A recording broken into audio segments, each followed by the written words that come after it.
Hello, everyone. Welcome in. Thank you all so much for waiting for me while I was dealing with a very, very healthy amount of stuff. But most of that's dealt with. My going live posts are out. Things should not be broken. Um, okay. Let's see what happened in chat. Quite a few things. If you were here for the first 5 minutes, you witnessed the chaos. So let's see. Nemi got first, Letty got second, and Bart got third. Congrats, everyone. Still on top of. Oh, wow. Wow, yeah, no, Bart still got the most amount of gold. To be fair, Nemi might have more, but she's been able to.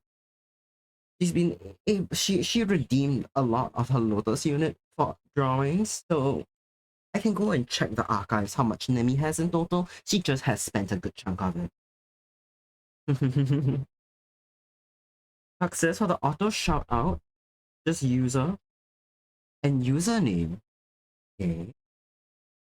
I'll try that out myself. It looks exactly like Letty's. And yeah, Letty's works. That's the thing, right? Letty sent me and Okena a tutorial, and I followed Letty's instructions almost one to one. Having insight makes it an issue is that the conditional didn't save to the chat message properly, so that may not be pulling people's usernames properly. But I'll try with username off stream. I don't want things to break while I'm live. That's gonna send me into a panic, and that's not very fun. But yeah, okay. Thank you, Bart and Letty, for helping me figure this out. I I think it needs a bit more that needs a bit more testing. I tried it out earlier last night, and I thought it worked because when I hit the test command and mix it up, it sends out the shout out properly with like my username and my URL. But I think because I hit the test command button and I didn't type something into chat, it was able to pull like just my username and not the first thing I sent. But yeah, so I'll figure that out. Thank you. That's you get home and send your screenshots of your commands and how it's set up. Okay, I think the video is pretty helpful. It might be something on my end. Yeah, thank you, Letty. No worries about that. Let's see what we've got for art today. If you guys have been around for some time, this may be familiar to all of you. Oh, hi, Fox. Thank you for the snack. This is the you and Idol pretty cure um Kiss Kyozugyun chibis. They're meant to be double-sided keychains. And double-sided keychains, this is the front side, the magical girl side. Today I want to work on the civilian forms. Turn off the chibi. Yeah, I want to get these printed out as keychains, so I need to send them in for production, I'd say by the end of the week. So I'm not gonna push any more keychains unless I'm really certain I can do them. So it'll just be this and the three what's that word? The three original series particular keychains. I might try to push some Love Life or Toho ones, but I'm not gonna. It's not a necessity. The Toho ones, I'm gonna push the stickers just a little more to try and finish the embodiment of Scarlet Devil series, at least before the convention, but the stickers have a bit shorter lead time, so they are lower on the priority. I really want to do the Ace Attorney Shaker charms as well, but I think if the lead time on those are quite a lot longer than 2 weeks even, so I'm not gonna I'm gonna not throw in the towel, but I'm going to accept that I dilly-dally too long before the convention to get those done. We got this, the Doodle Redeem for Letty, which we finished the base colors of last night. I wanted to do it on stream, but now I've been inundated with YCH orders, and I'm taking my off-stream time to do those because I can't show them. In fact, the last after ads ended like 5 minutes in, I was scrambling because I realized I still had some of the YCH stuff pulled up on my Clip Studio and I can't show those. So yeah, I was trying to fix my overlay, trying to get those saved and hidden away, but the cosmic canvases are pretty big and I had like 3 pulled up. They took their sweet time to save. Speaking of that, I'll take a couple minutes while we get and people come in to send those out to Letty because I was gonna do that and then my mix it up broke and I spent 3 minutes fixing that instead of sending something out. I should not be putting things so last minute, but yeah, it happens. It happens. And we got this chibi for Kitsumu, who's um this one's due 24th December, so I want to spend some time on it as well today. But I think we will do the base the shading on Letty's art, send it out to Letty, get the base color done on Zukyun, get some of the lineup done on this, and then flip flop back to this. Okay, you're not even home. That's true. It's more so a matter of I want it sent out, so it's kind of off my mind. You know, like I want to mark something off my I want to mark something off my to-do list because it's very, very heavy. Not heavy, very long.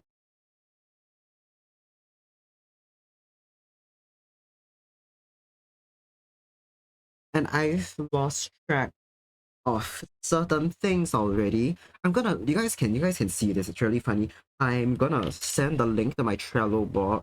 So I have it on my VGen notes as well.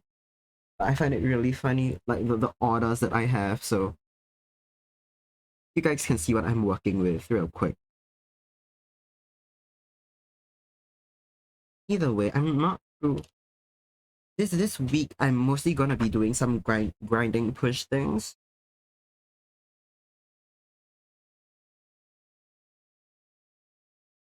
Okay, let's get this thing. This does not include, by the way, all the things that I've got to do for the not the right link. Hold on. I'm gonna go pull it off my VGen real quick.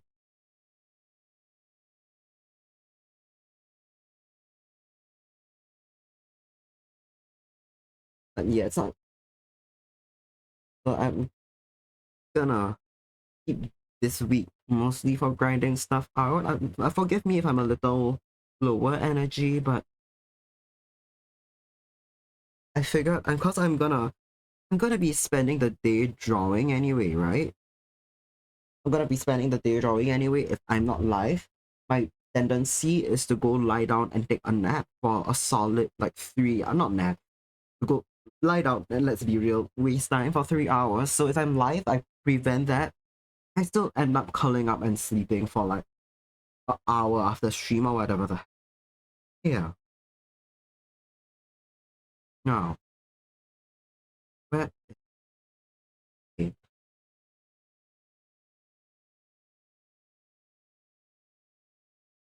Let me send a message out real quick. Writing it's okay to be tired, yeah. And I think this is a fun thing. If any of you here want to take commissions, planning to take commissions, have started but haven't had a huge volume, you can also see how sometimes admin times and communication times each chunks out of the day. I've gotten used to it. I have to have my templates for when I accept a request, when I send things out for revision, when I send out final files, but still.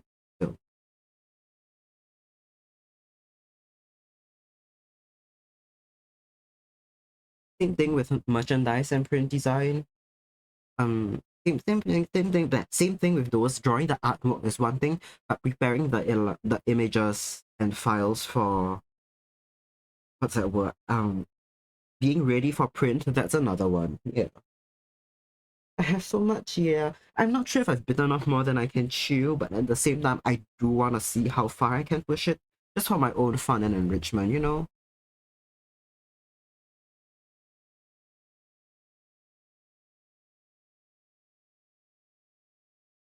So yeah, right now you guys can't see what I'm doing, but I am basically uploading the YCH drawing that I've done for Letty to VGen, and I am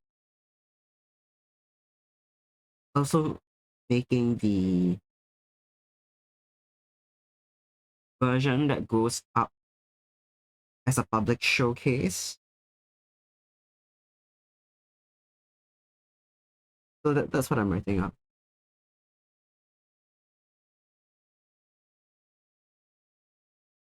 Yeah.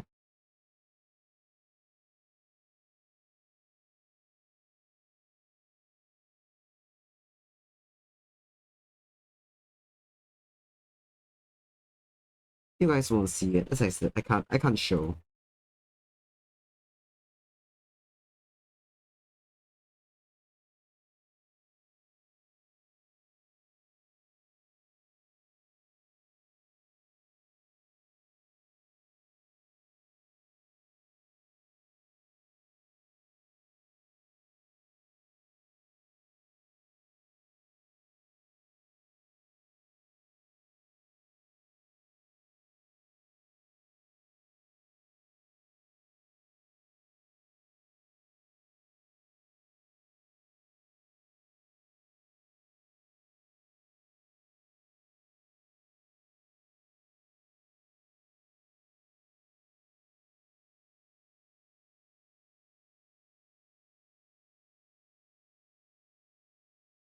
Okay, there we go.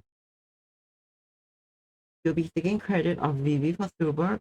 You're gonna say names that came from you. Thank you, lady. What's that word? I will not deny. I'm very certain. I'm 100% certain Vivi came from you after you reposted it on Blue Sky. Cause after that, Vivi did follow the sus account. I didn't recognize Stubab's name, but I will take your word for it if you recognize the name. Cause I didn't. Yeah. Thank you, lady. My number one show. We love it.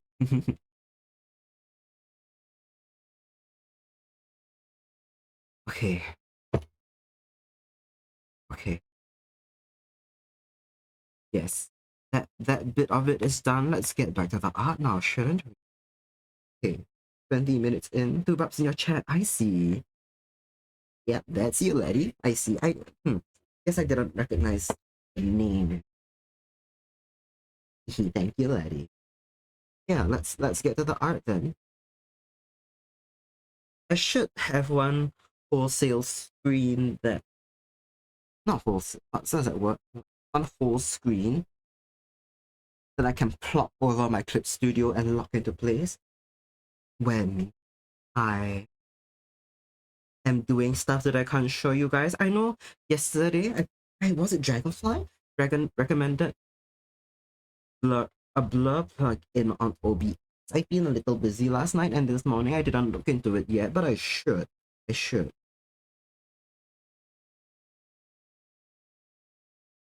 We got Toho music playing today, and I've gone to the whole what's that word? I've gone for the whole OST instead of the curated playlist I normally listen to. Because I've picked the very high energy ones, right, for the curated playlist, which works perfectly fine when I'm just listening to it, but sometimes it gets just a tad too distracting. If I'm trying to walk along to it, that's not the right layer. Never actually engaged in Toho. That's true actually. It's a popular series, but the games are a bit difficult. They're not for everyone. Oh hi Benny. Welcome in. How's art going tonight? We just started. It's been about 20 minutes since I started stream, but for the first 10 minutes we were dealing with Scarf, and for the later 10 minutes I was sending out something related to a commission. But yeah, we are doing a alert doodle redeem for XLED right now. You didn't know they were games, really? Wait. Okay, that's funny. I know most people know about Toho through the music and like Bad Apple and all that. So I get that people don't engage or aren't familiar with the series. But yeah, the games are exceptionally difficult. They're bullet hell games. They aren't for it. But oh, thank you, Benny. I'm really happy with how it's going. I don't know why. Sometimes when I do a doodle, I can bang out something really good in like 15 minutes with no reference. Other times, it takes me a full half an hour to draw something smaller than this. But I had a vision for this and I'm seeing it through. Explains it? Yeah. In fact, right now, there's a fan-made gacha game, a fan-made Toho gacha game that's leagues more popular than the original game, just because it's more accessible. It's a free mobile game, and it's a lot easier to play. may have played Toho game eternity ago and got frustrated. That sounds that sounds about right. That sounds like the true Toho experience. I like the games. I'm pure shit at the game, but I like them. Because suffering is fun or whatever. I don't know. They're challenging, but I like the music and I like the bosses. And I like the lore of the world. Someone say gacha game, you're hooked. I'm talking about, if you're interested for real, I'm talking about the game Toho Lost World. I think it's a mobile game. I'm not sure if it's on PC, but I know at the very least it's available for Android. I tried to play it and I was bored as hell of it. I didn't like the writing. The thing about Toho characters is that a lot of them don't actually have a lot of canon dialogue. So the characters can be interpreted very differently, and I don't really like how the game interprets the character. Really, send you the free Toho game, you'll try. I personally don't recommend it because I didn't like it. I'll send you the link or the name of it. You can check it out. I won't stop you. But for me, it's not my recommended Toho experience. There's definitely other fan games out there which are more accessible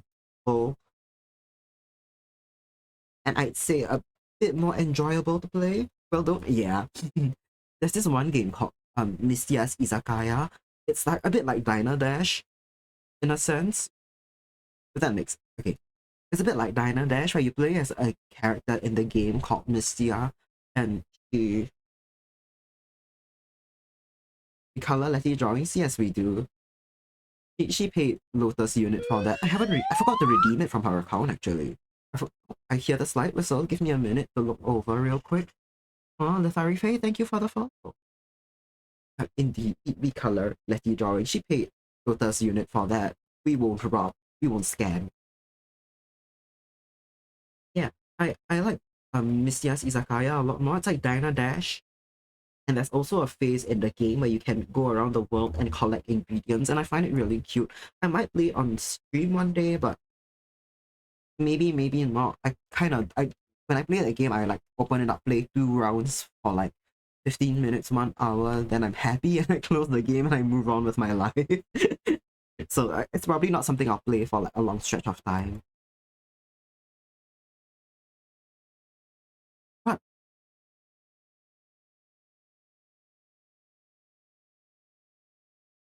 but this is a really funny thing. I've met being the as of right now, being Singapore's #1 Toho fan merch peddler that's an exaggeration, but also not. The last convention I was at, there's this person on Instagram, uh, oh, ACG Events Master List. He's been in chat sometimes actually. That's he how loves Blue Archive. So he tracks stats on the most popular fandoms at conventions, who are the artists in Singapore. It's mostly in Singapore, sometimes in Taiwan. And the last convention I was at, he outright told me that I'm probably the only one doing Toho at the con, and like to that particular volume as well, where it's not just like three popular characters and no one else.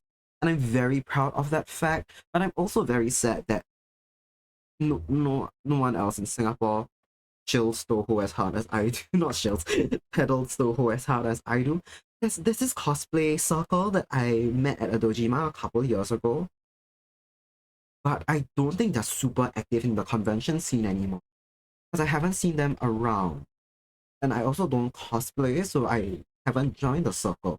I know there's a Singapore Toho Discord. Someone at the last con tried to add me in, but for whatever reason, my Discord was a little. Our Discord was a bit scuffed. I think that it may have been permission settings on the channel. That's cool and sad. Yeah, it is. It feels nice that I'm conquering the market, but it's really sad that I'm alone in the Toho fan merch plug. But yeah, people like the series though. Behind the pretty cure stuff, I got really good sales on the Toho things, so that motivates me to keep going because people are still interested. It's really funny. It's a bit like the Hoyo games, right? The Toho games where there's like 100, no, not probably somewhere in the hundreds, 80 plus characters, I think, for Toho. And half the time, you don't actually care about characters who aren't your favorite. So for me, the thing is, right, last con I didn't draw a lot of the popular characters because I actually don't care about a lot of them. I feel nothing towards them. I'm very neutral to them. Oh, Benny, thank you for the snack. I drew the ones that I really like because I draw for myself half the time. I make merch for myself half the time. I made the characters I wanted to make, and they still sold. But I should probably invest a little into the popular characters now. So yeah. The game series I'm trying to finish drawing Toho stuff for is one of the more popular ones. But again, it's not like I dislike any of them, it's just they're not my personal favorites. And because the games aren't super popular and people tend to prefer fan work, a lot of the older characters are the ones with a lot of fan work for them, especially when it comes to the music or the fan games. But that means new characters are not popular at all in Singapore. But because I'm playing the games, I like the new characters, I like their music, I like their funny new attack patterns and stuff. And I draw them for me, and then no one cares. Whatever. That's a risk that I accept when I draw for small fandoms, and the fact that any of my Toho things have sold is more than I can ask for, honestly. The fact that any of my things sell is more than I can ask for, so that's all good.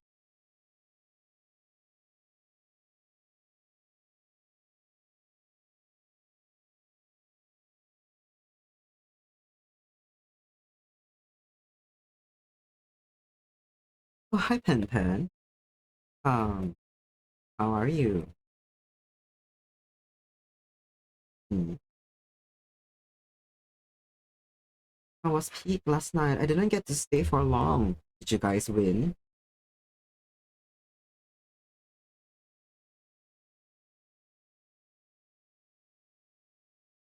Let's- Oh, thank you for reading. Oh, no worries about that. Yeah, you peak. Hell yeah. No worries. I totally get, especially when you're doing like a collab or you're playing a really active game like Peak. It's a bit difficult to stop halfway and then talk. It's totally fine. Yeah, you peaked. That's good. Right now, we're drawing Axeletti.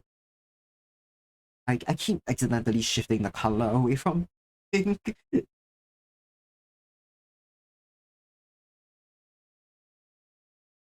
Loving the art. Oh, thank you.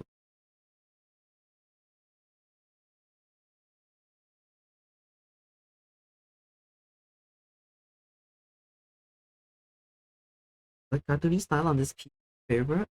Thank you, Litari. I don't often draw like that, but I do tend to draw chibis like that. You can see my model is somewhat similar in this style as well. But this is also how what I do when I'm doing sketches and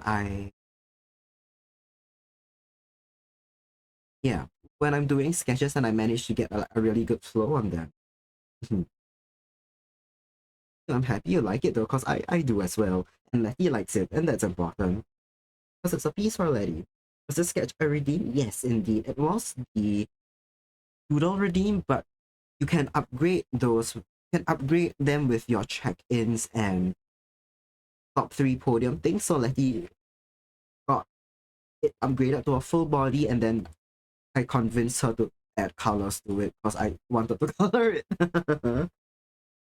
Actually, it's 100% your favorite stuff. It feels so real, right? I really like it as well.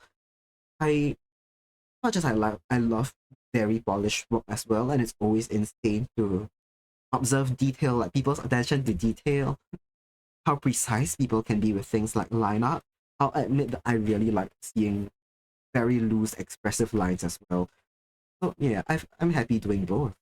So I know because I wanted to color it. Yep, I did. I asked Letty to upgrade it. Alright, so Doge, does my merch for other series sell better for Toho, even if I make less variants for it? The Pretty Cure one sold a lot better, actually. But I think I had more variants for Pretty Cure stuff. I think it's kind of the same case in Singapore, where there aren't that many artists doing Cure stuff, especially not for the latest season, right? Most people only do the first, like the Futariwa series, which I like, but it's no, it's been out for like 20 years. People like it because of nostalgia, but it's really not my favorite season anymore. So yeah. Those seem like he just are doodles and arts in the corner of the screen. Stuff that oh, hell yeah. Love I really love I like HSR a lot as well. I haven't caught up in a long time. But yeah, I haven't caught up since 3.2, but I've always enjoyed the game and I've played it. Most of the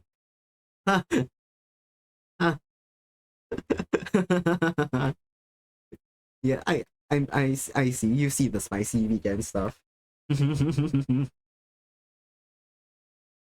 Apologies. I know you are very safe. What's that word? Say so streamer. Apologies if you saw that. Feel free to turn off sensitive content in your settings. My bad.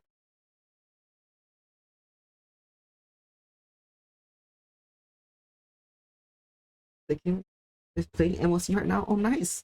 So which are you winning? How's MOC going? I haven't played any of the challenge content in a long time. Because I'm lazy and my teams are bad and I cannot be bothered to fix them. And then I've seen you on my VJ and lovely. The most recent one should be you, Letty. That one's up already.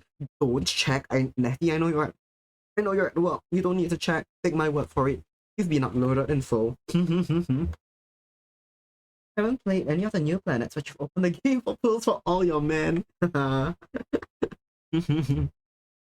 Real though, played I haven't played in a long time. I also haven't pulled in a while because I haven't played Amphoria, so I'm not super familiar with the characters.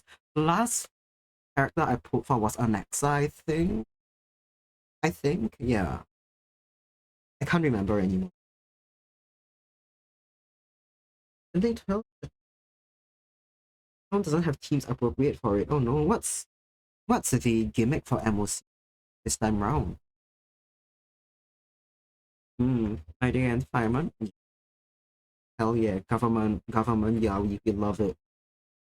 The Hoyo was that what Hoyo assigned Yaoi?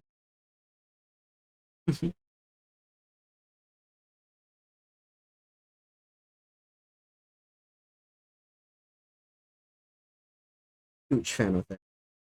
Next is your favorite Wing adjacent character. Really? Wing adjacent. Nice. However you pronounce it. Why specifically twin adjacent? Why not just straight up favorite twin character? Is he not count as twin?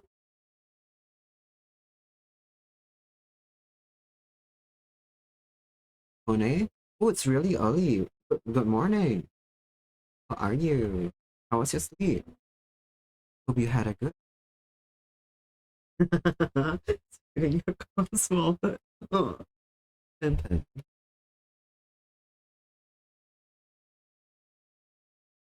We painting lady right now. We finishing up what we drew last night.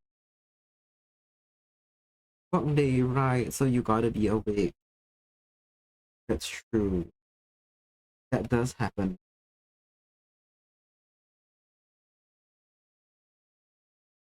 Good morning. I hope you have a good day at work. Favorite twink is Tan Hung and he'll forever remain your favorite. No, that's true though.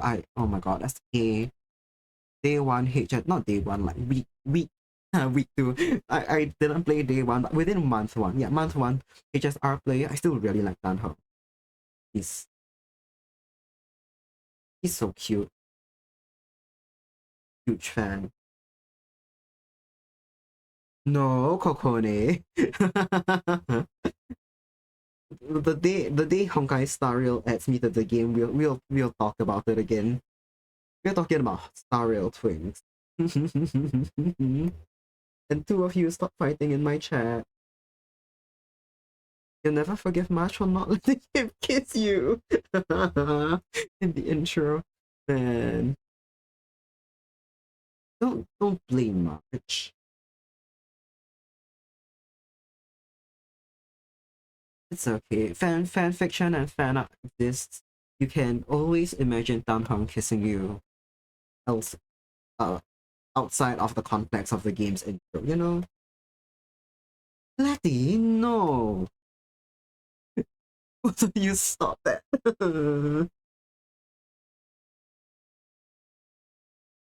Time to wheel. Right, speaking I just remembered the last time I logged into HSR was to collect my new town hall. I haven't even played him yet. As I said, I haven't played in a long time. I've gotten really lazy about collecting my login rewards and dailies and what's that word? Like, even when they have new updates and they give you free tools, I've been too lazy to go pick those up. But I wanted my free town hall. Fair enough, exactly. Exactly. You can go look at fan art of Tan Hung doing things was to you. Coco, thank you for the snack.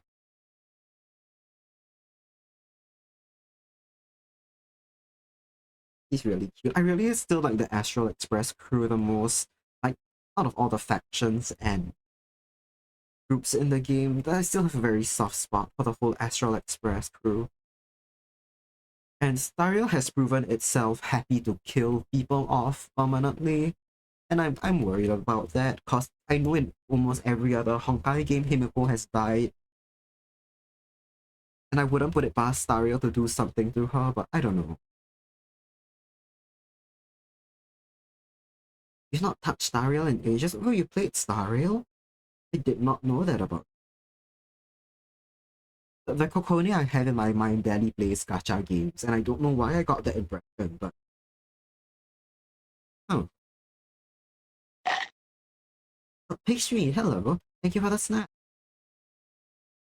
You're glad Hoyo kills off characters, so right? Right? No, okay, I'm gonna start saying bullshit again real soon. So, any of you have been around for when I've spoken about Dunyaza from Genshin Impact, you'll know what's coming next. As much as it pains me, I'm kind of really happy that Hoyo is happy to kill off characters in Star Rail. It gives it a lot more weight and impact. So one of my favorite character in Star Rail, one of my favorite characters is Gallagher. And I'm sad he's dead, but I'm happy he's dead. He's dead. He and Misha, I think for the story reasons. Oh, thanks for the saxophone. But for story reasons, I'm happy they died because it's very tonally appropriate, I think. Not tonally, but like for the whole goals of the character, it made sense.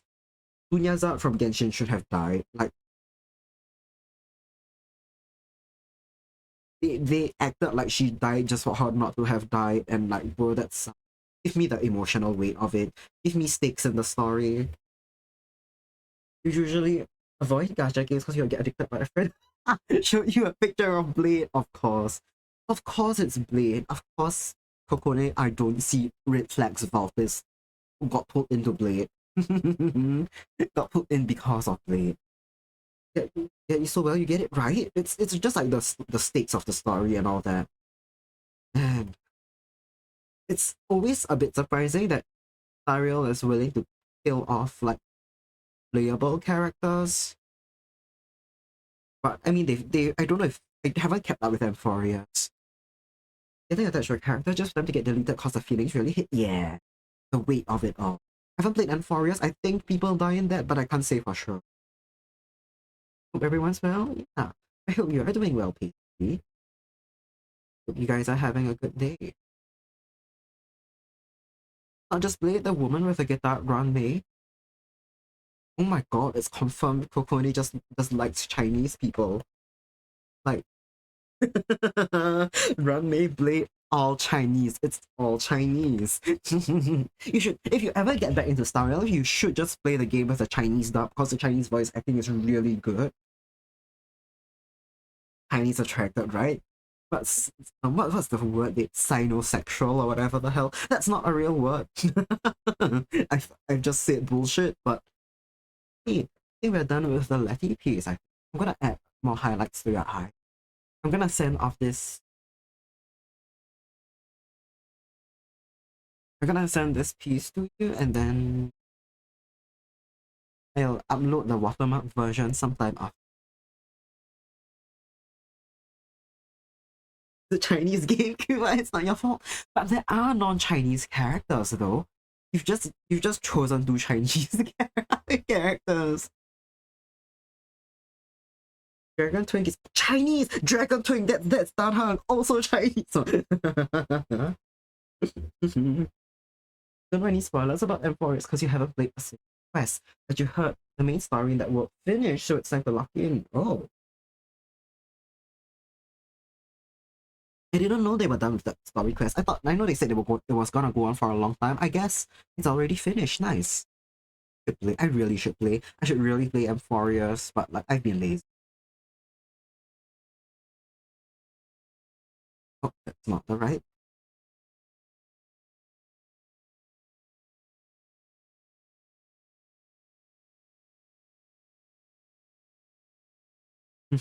Dan Heng, your beloved. Honestly, the first planet was so peak. Some better topic. To be fair, I really like the Bellow Box story.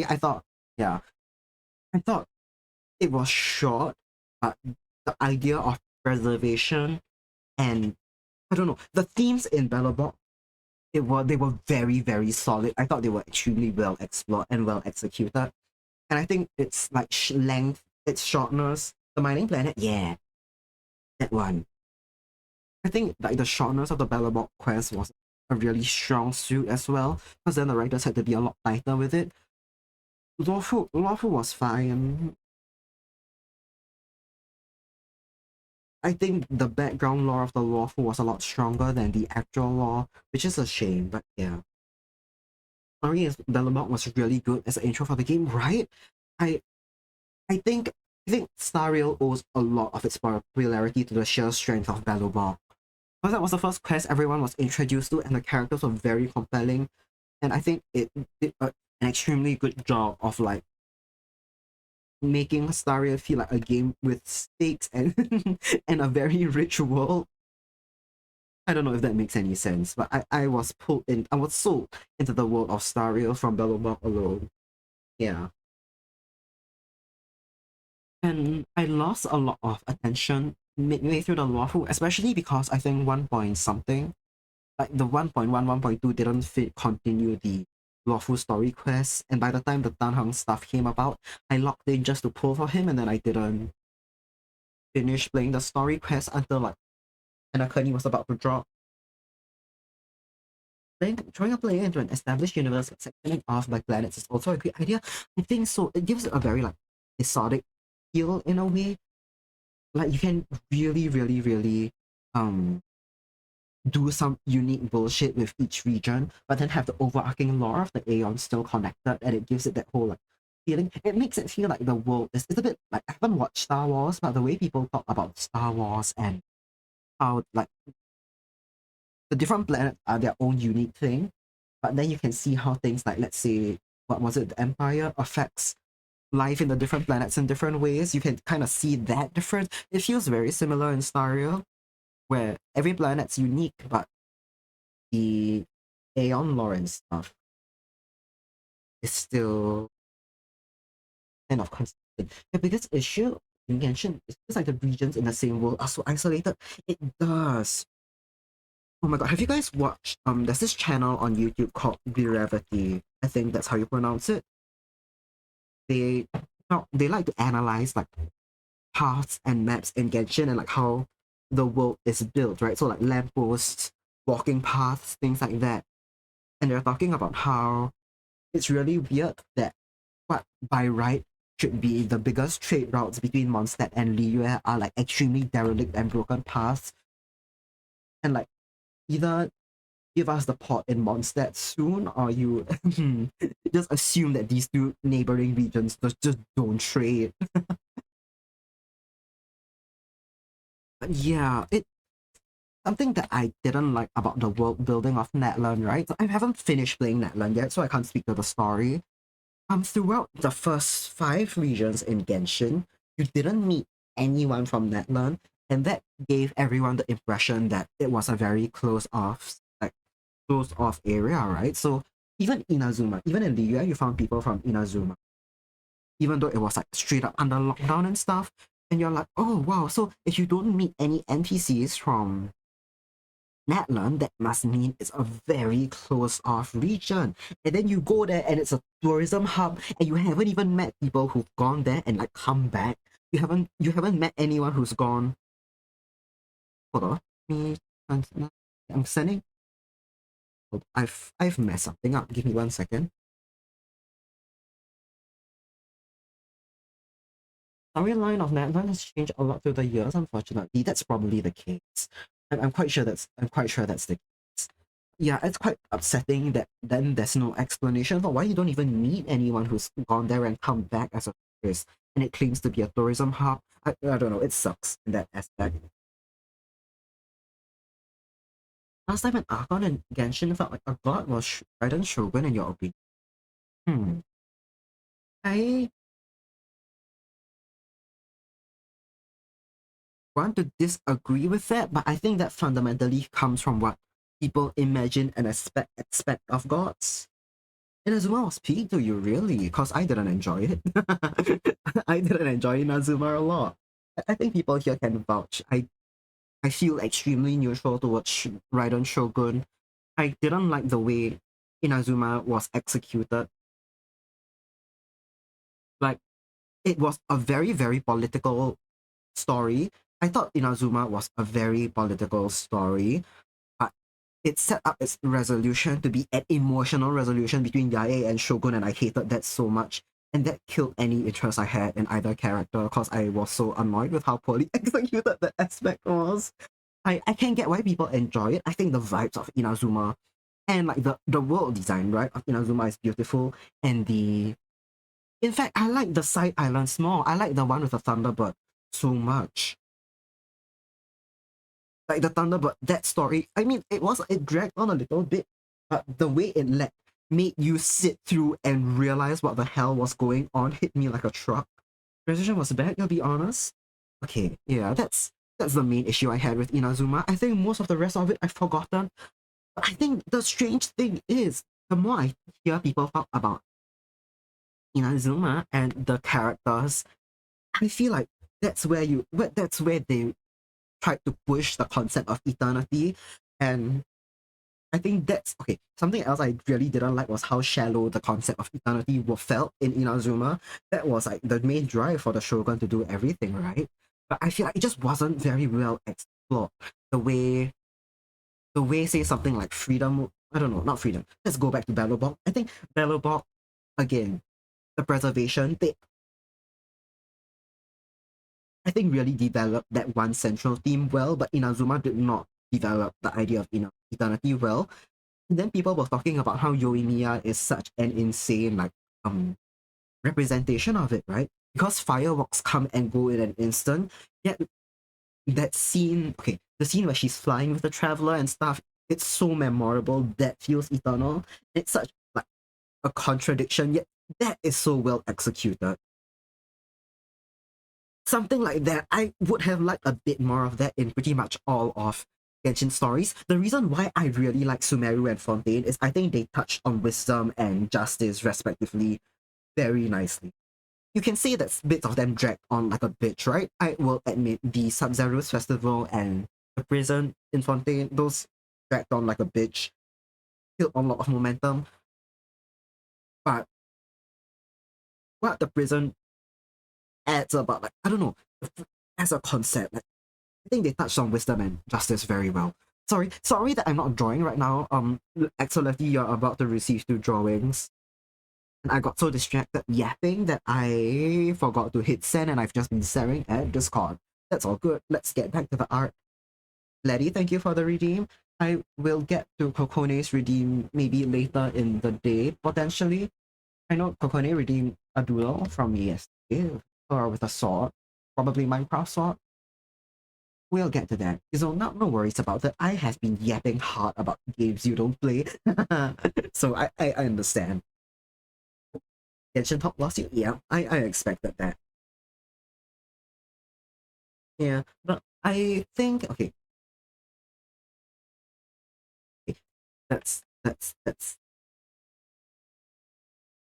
my passionate speech over. I think I really like it's a very surface level exploration, I think, in Sumeru with wisdom in some aspects. Like how wisdom and intelligence are 2 different things, and that's what Nashida represents. She's not the most intelligent, she doesn't have that much book knowledge. but she is still a wise leader. And I get what Benny means by Dryden was the last one who felt like a god, because she was well and truly the last, I think, Archon with that amount of authority that you might expect of a god, but I don't know. I haven't had an issue. I've thought of the Archons more so of very, like, just a very one-to-one representation of what their nation represents. So like God of Justice, God of Wisdom, rather than authority kind of thing. So I think it's just down to different expectations of what a god is. I've got no qualms about that. I totally. Oh, Kira, thank you for the snap. But yeah, okay. I'm not gonna tell anyone to go play a gacha game because that's a time sink and that's a money sink that we don't want people to get into if they're not ready for it. But I think the lore in these games go really hard. I don't know. I haven't kept up in a long time. I've been a bit busy this semester with art and school and whatnot. I don't know if I'll get back into the games anytime soon. If I don't, that's all fine. I'm not bothered by it. And if I do, yay.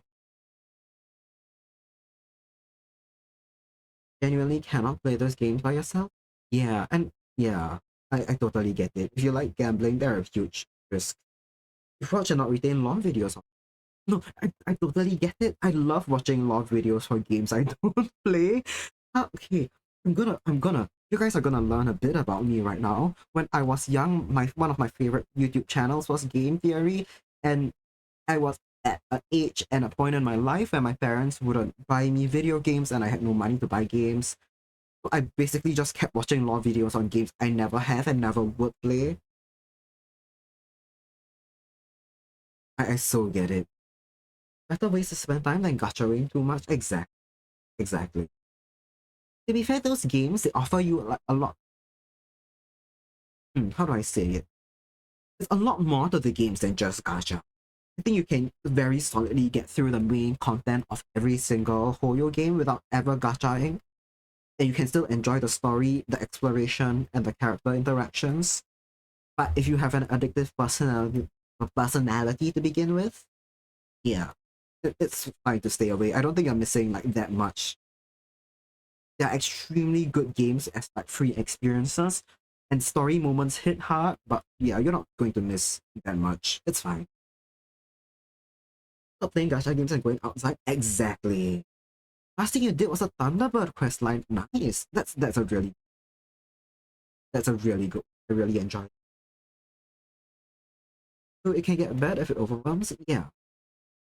I think the best way to go into a gacha game is to pull once with free gems that they get you. Decide that that's your favorite character and you never need to pull anyone else again. And explore with it, that character only and never pull again. Take it from me, I've made Razor since 2021 or 22, whenever Genshin came out. It was 21, right? I think I was still like mid-COVID, like very, very solid. 2020? Wait, was it? It was 2020, right? I was in the fucking depths of COVID. I'd be able to play them now. Don't have friends would make gambling competitive. Ooh, maybe. I know Star Rail doesn't have many multiplayer options. Genshin though, we could play. No, fuck, I think we'll be on different servers, cause true, it was 2020.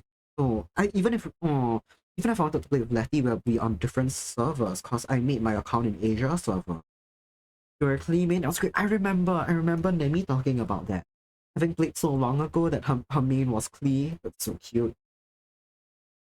And I really wanted Klee. I thought she was so cute.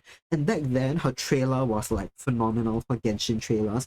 I think that's really what kickstarted off the extremely unique trailer phenomenon. Because hers was really, really like specially done for the time. The rest were all just edited videos of gameplay footage, which were a little boring. It served its purpose, little boring. And then you ended up where like Klee had a better trailer than Venti, and it was really funny. Oh, I would like to play something with Letty, even if it's not a gacha game. We can play something else. So that's all good.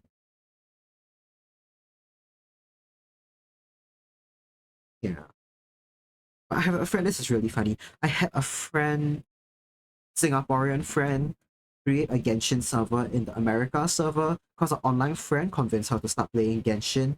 And then the two of them didn't talk for a while, and then that Singaporean friend couldn't play Genshin with the rest of us because her account was American. But a shower and get ready, sure thing, Kokone. Have a good morning session. Get back to oh no, okay. Oh no, ad started. I'm so sorry, everyone. Completely missed the announcement. My bad. Okay. Like to play something with you on stream or not? Yeah, definitely. I know that he has been wanting to play for the right. That's what it's called with me and Okina for some time. I think that one would be fun. Like, but I'm down to play any other things. You make Asian server to play Ping be damned. That's true. I think Ping would be a nightmare, but I feel like there's no harm in making a new. I feel like especially if you're worried about gosh, the eyes look a bit fucked. Hold on. Worried about gachaing, starting with few resources and all the new player bonuses, and then you use those to pull and then never pull again. That might actually work out. Maybe for you to start fresh, maybe because you may have forgotten like all the mechanics and stuff. I don't know if that's how it works. Because I remember when I stopped and restarted Genshin and Star Rail, every time I like forget a good chunk of mechanics, and it's really funny. Anyway, you talk about games we can play in a couple days. That's true. That's true. Good.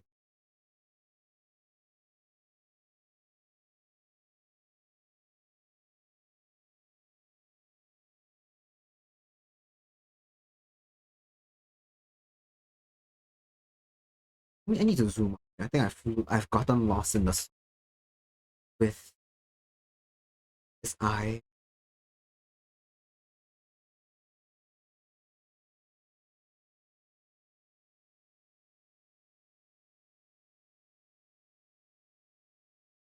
Okay, let me flip the canvas. Multiplayer in Genshin is such a sacred memory for you.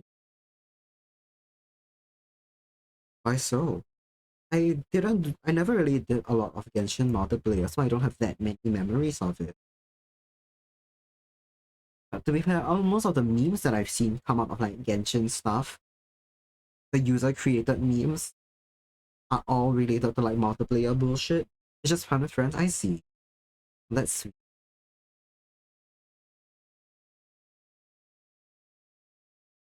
Honestly, Genshin MP is kind of off. Is it? As I said, I never played that much of it, so I've forgotten a lot of it. I just have memories of showing people my teapot. Because I play Genshin like I play Minecraft, where I just like to go around hoarding resources and building. Very restrictive, just nothing much, just farming. Yeah, it really is. Like you get your friends to help you explore and help you farm.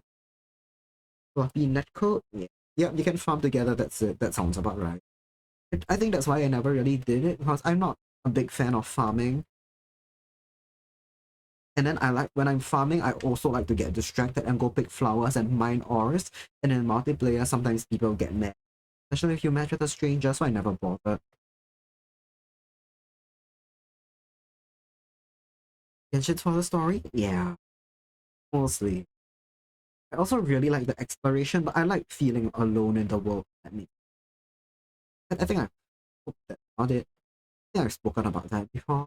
But I like it when it feels like the world was not designed for a player, and it just feels like everything was there and everything hates your guts. I think exploring with another person kind of takes that magic away, so I've never really done.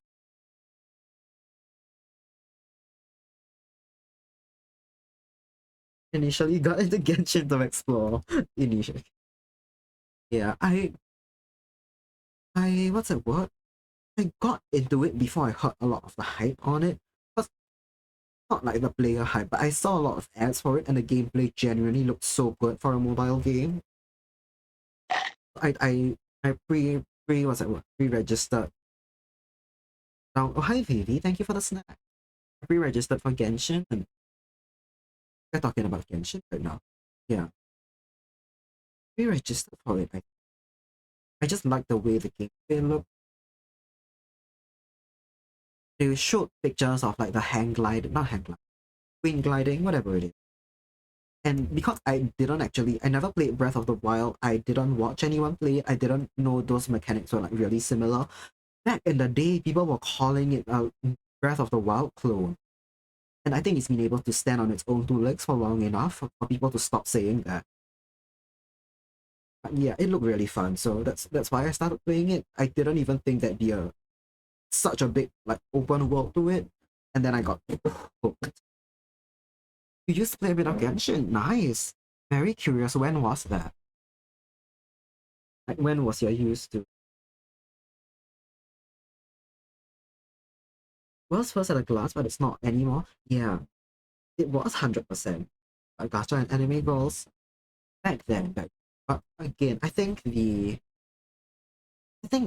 very specifically, console gaming is a lot less popular in Asia than it is in the Americas. The Switch was quite popular. Breath of the Wild was quite popular, but I think especially in mainland China, console games still were nowhere near as popular as mobile games. And that comparison to the Breath of the Wild was lost on a lot of people, myself included. I didn't enough that but it's broken out. That it's broken out. But at first, yeah, definitely.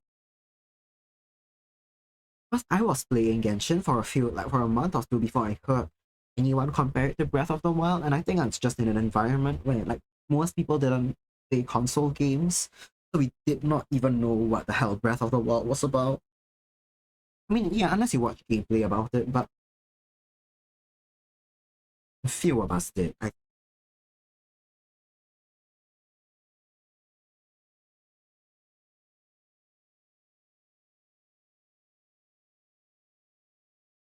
Vivi says Vivi has a certified Pete Bing Bong approved. Genshin Lisa SIM card, hell yeah. You know, I see it with the whole witch aesthetic Vivi's got going on. I totally see it.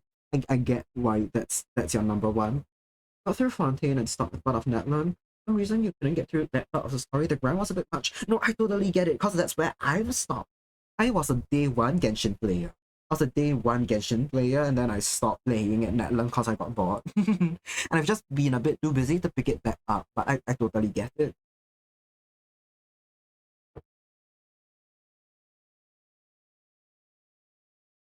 Mary and Fontaine was so good. Sorry, guys. Yeah, I was talking about. My eyes are too close together. Sorry, I was talking about that earlier. I really like the way Fontaine and Natlan were no sorry, Fontaine and Sumeru were written.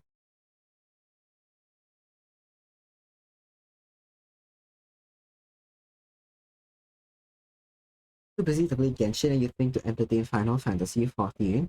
Well, cause I mean the thing is it's a free game, so there's no harm in me picking it up once and then never playing it again, the way I do with a chunk of games out there.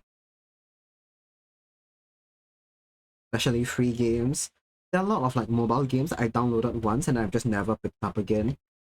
Not even really because I disliked it. I'm just curious to see what it's about, and then I don't have time to invest more into it.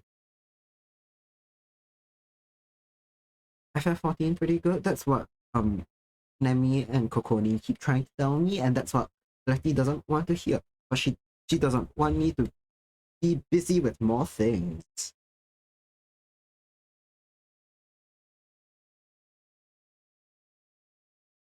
Pretty great. I would assume so because half the time I do see Nemi playing Final Fantasy 14. Not half the time. It's a toss up between our Power Wash Sim and Final Fantasy 14, but that's still a lot of the time.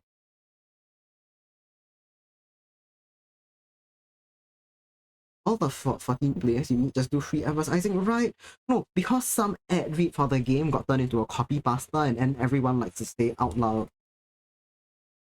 It's like a cult. That's what I've known. Great. It sent you the SIM card. Oh no. I will look in a good second. Is it the in-game one you get for having a high friendship level with Lisa? Hi Coco. Very much so. Yes, I.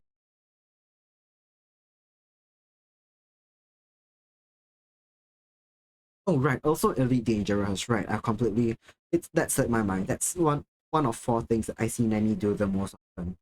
But Elite slipped my head for a second. Let me go check. Let you know. Don't attack your fellow chatters. Do not bite your fellow chatters. Let me go see. Let me go see TV's SIM card in a.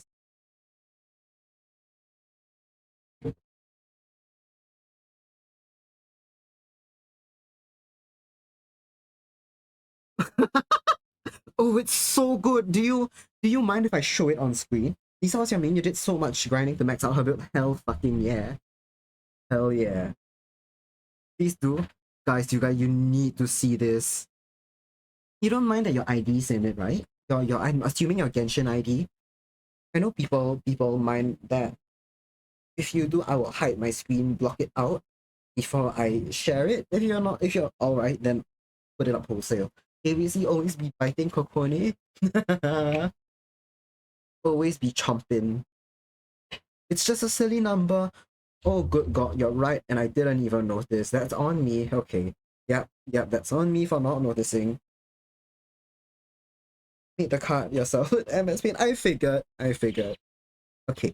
Now we are all about to see Vivi's masterpiece. Look at this. Look at the certified Lisa Simp card, everyone. Amazing. I thought that was your real user ID for a second, and then you said it's silly numbers, and then I look again and you're so right. It's all silly numbers.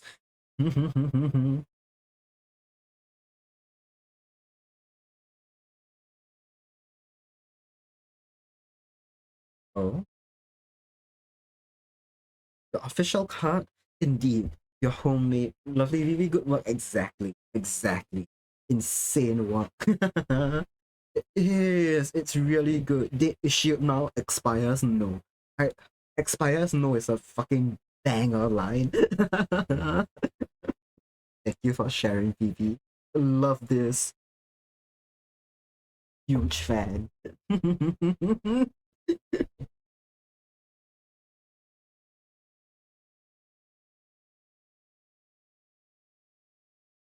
Oh, it's so good. I need. Oh my. Is there any character I sing for in Genshin? I don't think so, because Genshin's men aren't that sexy. I like Candace a lot. I think Candace is really hot. Some of you know this, but I think it's more so her vibes.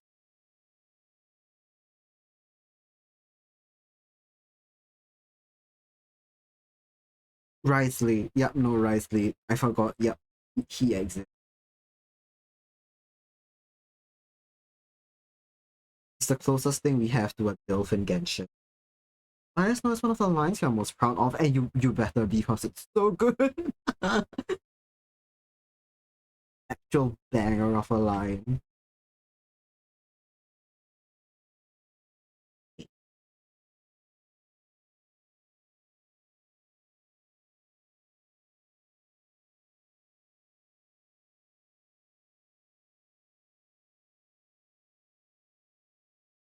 Keep thinking. Speaking of Rice, simping in Genshin, have you guys seen how vile the comments get on any official art of Risley? Every time he gets like a birthday post, all of the comments are some variation of "I want him to take off his clothes," and I find that so funny. But I'm thinking it, but I'm not there commenting it on Genshin's official Instagram. But some freaks out there are, and that's great for them. find that delightful.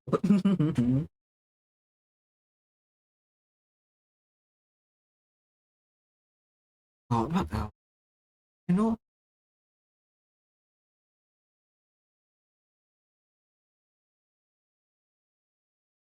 what clip did Kokone send? What is this a clip? I haven't watched it yet. Is it a clip of Kokone threatening to eat Celeste? Is this the one about eating her tail, or I should watch it? Oh god, it is. Oh god. Okay, right. I figured. let me pull it up real quick. You guys, I'm too lazy to share it right now, but it's a Twitch clip, so I'm going to deem it safe, and you guys can watch it if you want. I also need to point out that the link. Sorry.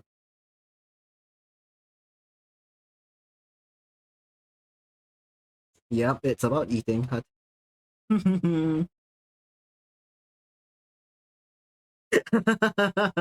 That's the one. Amazing. It's so threatening. I've never heard Kokone that threatening before. Great. And I fucking eat your tail, Letty. Cold as hell. No hesitation. Horrifying. Speaking of eating tails, isn't there a drawing out there of Vivi holding a roasted tail on a platter or something? I saw it recently and yes, right. Yep, I fit. Yep. Okay. It's just a little horrifying, but also really funny. Don't tell me it's axolotl tail. Please don't tell me it's lotl tail. I know those regrow, but it's still a bit scary. TV is fine. Oh, it's your tail. It's you holding your tail on a platter. That doesn't make it that much better. I mean, if you're fine, that's good, but still, I'm worried on your behalf.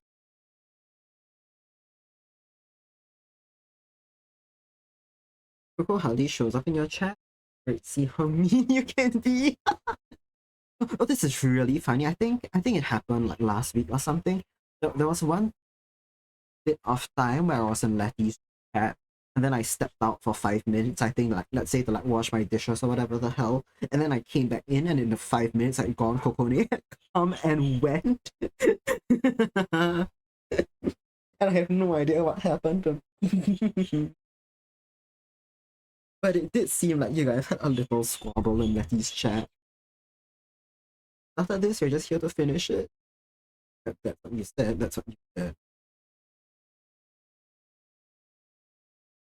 That you were just here to bring me out. Tail.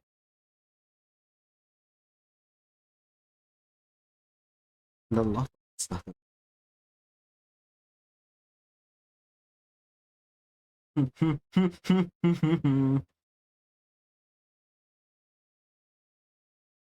Please don't fight in here. No, I'm kidding. I know you're both doing it as a hee hee ha ha.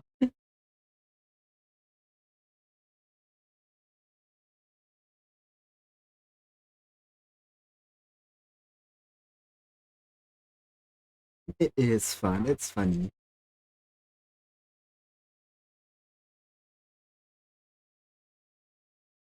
Can you guys hear the dog barking downstairs? It sounds like a little dog, but I think it's quite soft for you guys if you can hear it at all. Oh my god, this is a fun story about a dog in my neighborhood. I think I've told you guys about like one of the cats, some of the little the permanently outdoor cats in the neighborhood, right? They just kind of sit around the common public areas, and then they're fed by neighbors and they're played with by neighbors, but they don't live in any one person's house. Those guys. There's this one little cat with mittens that used to hang out pretty near my block, and the block that he hung out under, there was someone there with a big golden retriever. There's a pretty old dog, like an old chubby dog. Oh, we don't know. I don't think it was a service animal because it was never really in a vest, but it looks like either a rescue or like it belonged to an elderly couple. So it may have been a case where like one of their kids had it, then the kids couldn't keep the dog anymore and they've taken over for it. But it was like a really gentle giant kind of guy, right? Absolute sweetheart, love people. The funny neighborhood cat with mittens always tried to pick fights with it whenever it walked past because it's just a little freak of a cat that loves fighting things and people. Once upon a time, my sister went out of the house dressed up and she was wearing like nice sneakers that were shiny, like they had like glitter on them. And I think she attached like let's say beads to the laces or whatever.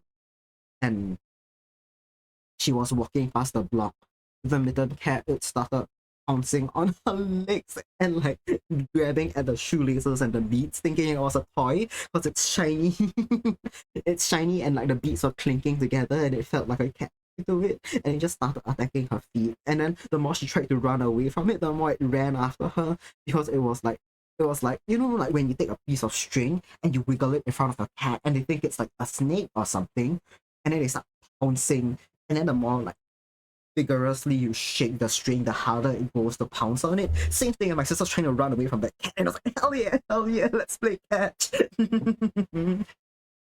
But yeah, no, it was quite young back then as well. It was definitely not yet fully grown. It was an adolescent kitty, and it loves fighting, and it never hurt, right? It never bit, it never fought with claws. I think it was just play fighting with everything that crossed its path, including a dog like thrive like no 6 times its size, and like people's like bags and shoes and stuff. Great, what a guy! I love that. So funny. And then okay, and it's great because so many people played with that cat and everyone liked it, and they treated it very sweetly, despite the fucking rabbit ass behavior it showcased every time. It got really used to people, right? And I don't know, it's just one of the friendliest cats I've ever met. I got a few stories about it. It no longer stays underneath that block because at one point in time they were doing construction in the area and one of our neighbors took it in permanently indoors because I think the dust would definitely fuck it up. Like the noise would fuck it up, the dust would fuck it up.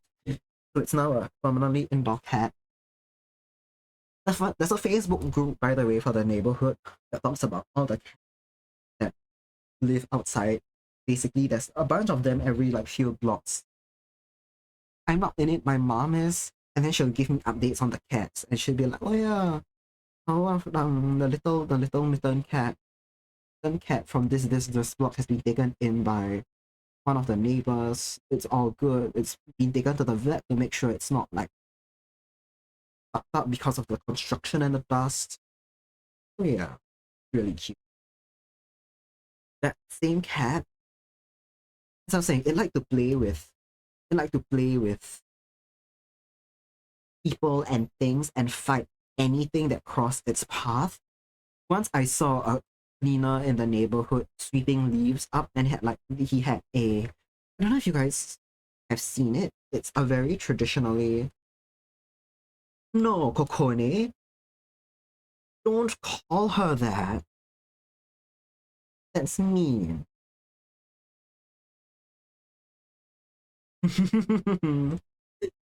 Facebook updates are so cute, right? It is. I love it. The people in this neighborhood love cats. Myself included. Kokone, that's mean. No. Don't abuse your mod privileges like and what was I saying? Oh, yeah, one of the cleaners had like it was a very traditional broom where all the bristles were like bamboo or rattan, and it would like basically use it as a big cat toy. You know when cats have like a big feather, a bushel of feathers that they like chase after. The cleaner was basically using his broom as one of those.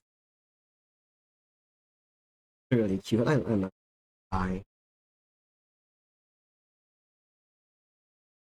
By definition, are most locals a little smelly? I don't know. Have I seen one in real life? I don't think I have. Only know online lotto. For all I know, the lottos that I've met online may not be axolotls in real life. Think about that the next time you think about your online friends. Kind of scary. Letty smelly because she smells nice. Smelly because you're not the same. Don't be mean. Stop it. Stop it. There. You have, but they're usually in the water, so it's hard to sniff test them. That's true. That's true. But I also feel like most water animals. Yeah, it's a 50-50 as to whether or not they smell completely neutral or if they come out just a little like wet dog esque because they're in the water all the time. I know, okay, I've not seen a seal in real life. This is wild. I love seals. I've not met one in real life at a zoo or aquarium or anything. I heard they smell awful. They smell like dead fish, basically. Which which is sad, but that you know what that makes sense. I can't expect a real animal seal to smell like the funny little plush toy that just lies on my bed doing fuck all.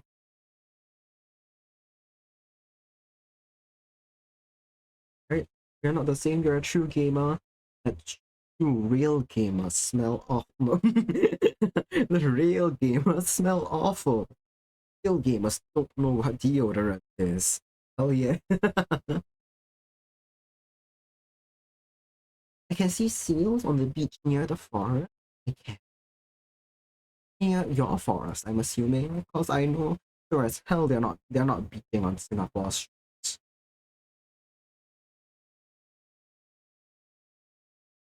I would like to see a real seal. Would you?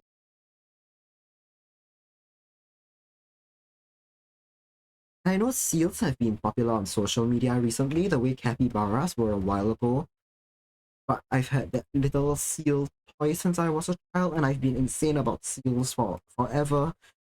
People I know IRL can vouch that they weren't always my favorite animal. I wouldn't say they're my favorite animal. I love them so just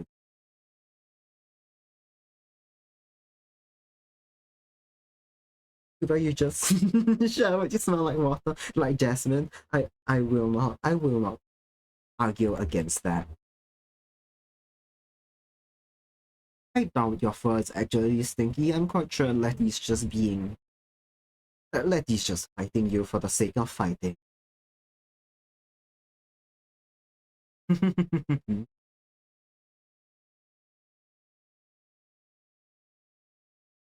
Bottles are my favorite. Well, I won't confirm or deny any.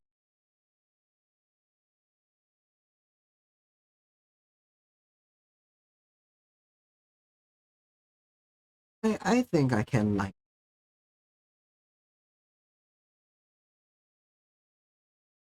animals not related to VTubers because I feel like VTuber animals and animals are two separate beasts.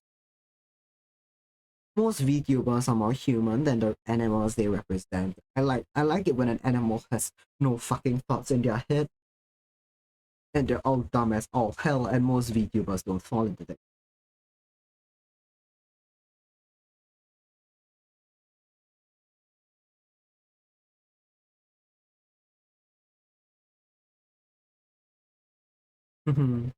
That'd be good enough? Yeah.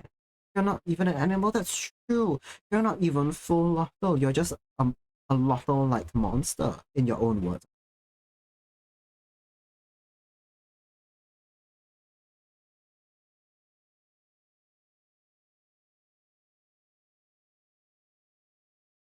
I feel like her eyes may be too big for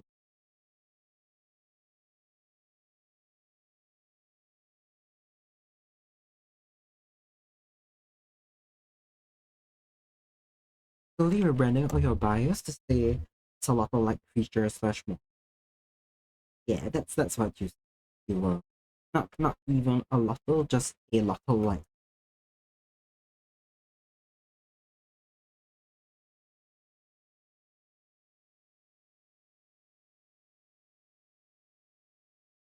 This is really funny. I've given this some thought, right?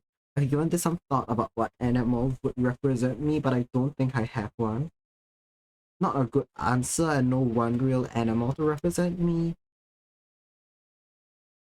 And it seems like none of you can agree, because when I did the Omegaverse, people could not agree on whether I was more cat girl or dog. Cat girl or dog girl either. And those are just two options out of many other options. To be fair, I didn't get that many answers saying I was some secret third creature. Kuba, exactly. I I love this animal. The savannah. You know, and all that. That's how the meme goes, trust me. Of course, I feel I'm getting the second female lead in anime. Getting chastised by the male lead, even though the female lead's bullying me. Becoming a fan favorite though.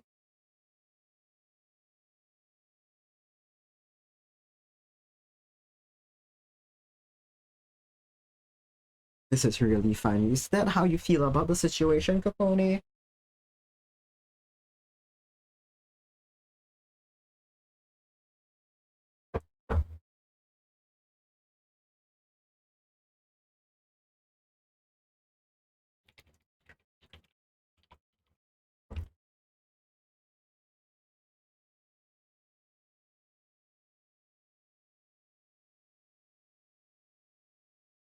My mind has gone to, yeah.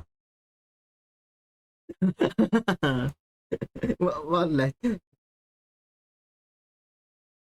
I think it's extremely funny that I've been considered a male lead at all.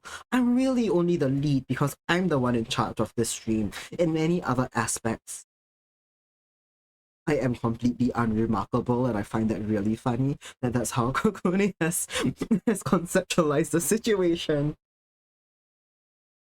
Even though I'm being harsher to me than Letty, even though she's, hey, really, I've been, I don't know, I thought I've been telling both of you to stop pretty. I have been encouraging and telling both of you to stop fighting in equal amounts. Maybe not. Stop this, the baby girl, the male lead likes a man.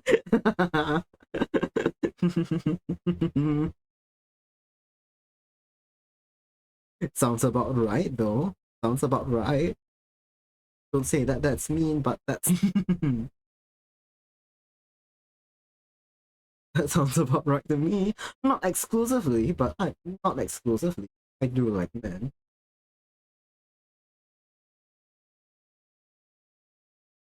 If he says Kuro has complete power and dominion within his cage, exactly. The real power play all along is that I got several people to go to war over me, and I'm not even batting an eye about it.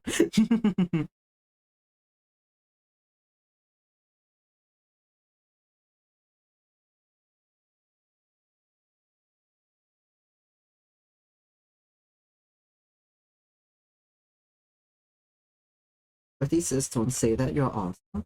See, I like to operate on a life philosophy that I'm completely unremarkable, and then I need to do things which make me stand out, because otherwise if I live life believing that I'm born special, of which I'm not, I'm going to achieve nothing and still have a huge, disgusting, unmanageable ego. So I might as well use that disgusting, unshakable self-confidence and do something with my life and then be known for something, you know? If that makes any sense. I need to just keep telling myself I'm unremarkable so I do not get a worse ego. I need to remind myself that anime male leads are unremarkable. Oh god, you're right actually. Now that I think about it, you got like that sort online guy who's basically just a black haired Japanese man for the other unremarkable Japanese men to project themselves onto. But, but I don't know if that makes sense to you guys. I need to tell myself that I'm fuck all unless I make something out of myself, so I actually do. And so that I don't develop an ego about myself, I need to keep reminding myself that I'm fully replaceable in most aspects of life, especially as an employee. But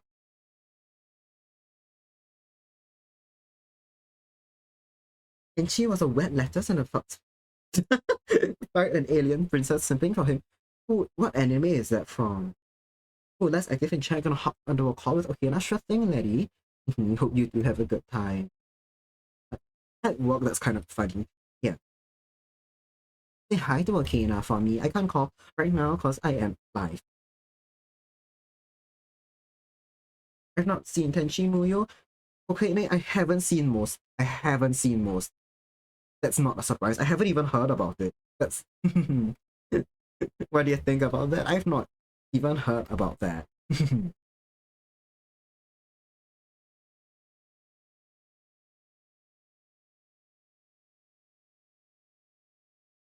I don't even know what it's about, but since you're saying there's a space pirate and an alien princess, I'm guessing it's some fantasy thing set in space. Does it end up as a harem? Who knows? Isekai? I don't know.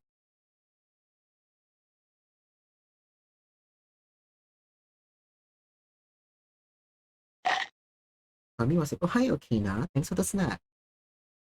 Sami was the best part. I'm guessing that means Nemi has seen it as well.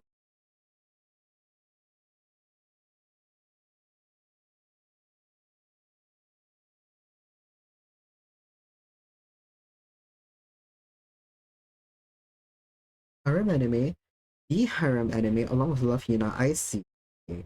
Yeah, I've never been into the harem genre. So I've heard of Love Hina in passing because it was like really popular. The opening for the anime is pretty good. I like that. Like Sakura Saku. I've not watched it. I just enjoyed the song. Okay, that makes sense.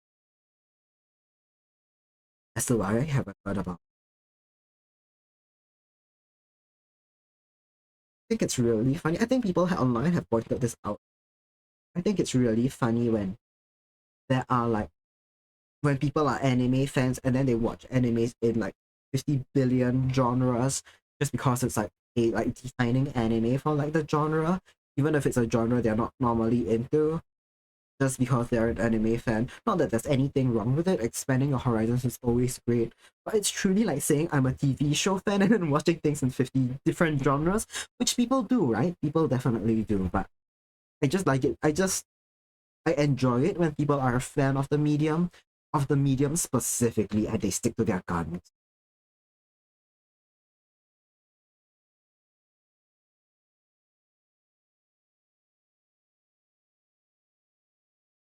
I,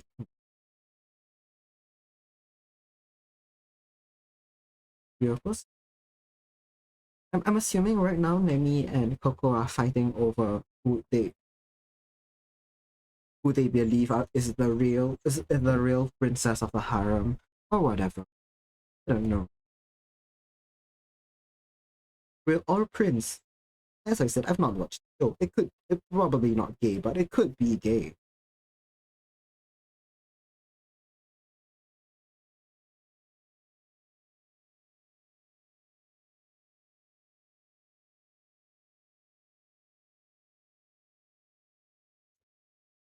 I really what? I'm just thinking about I watched already anything that's really like a harem in the harem genre. Probably not because that also kind of overlaps with the romance genre, which I'm very much unbothered about. I may have read something in like fan fiction, but in fan fiction land, it always ends up with everyone deciding polyamory is the answer, which I think is the correct answer. But I think most of society still hasn't accepted that yet, which just sucks. Character I'm drawing is very lotto coded. Is it because of this? Is it because of that? Did you want to look at her? She's born like that. Who was actually accidentally drawing non-lotto lottos? Man. Which one of you are saying that it's about time for me to accidentally add lotto things to someone who isn't a lotto?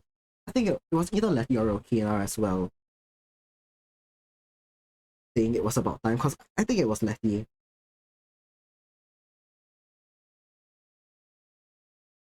It is what you're talking about? What do you mean? Me and polyamory is the answer.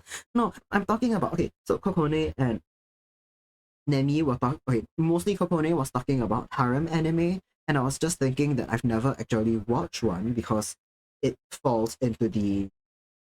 generally falls into the romance category, which I've got no interest in. And then I was thinking if I've read any harem fan fiction or like more indie stuff. But when I think about that, I've realized all of it ends up in the whole gang discovering polyamory is the answer. That's what I was saying. And I agree with that. But yeah, much of society doesn't agree, and that's sad. Because Letty, yeah. Letty was saying that I keep forgetting her frills when I draw her. So it's about time that I do the inverse and add frills to someone who isn't a lotto and doesn't have frills. Alas, it's not her, it's part of her design in Cat. You got the funny yes. Where's the fairy form? She came as a pretty her character. I don't have them saved. But she's a funny little flying fairy with silly ears and ribbons. I don't think they're lotto coded. Are they? Are you okay now with just seeing lottos where they are none?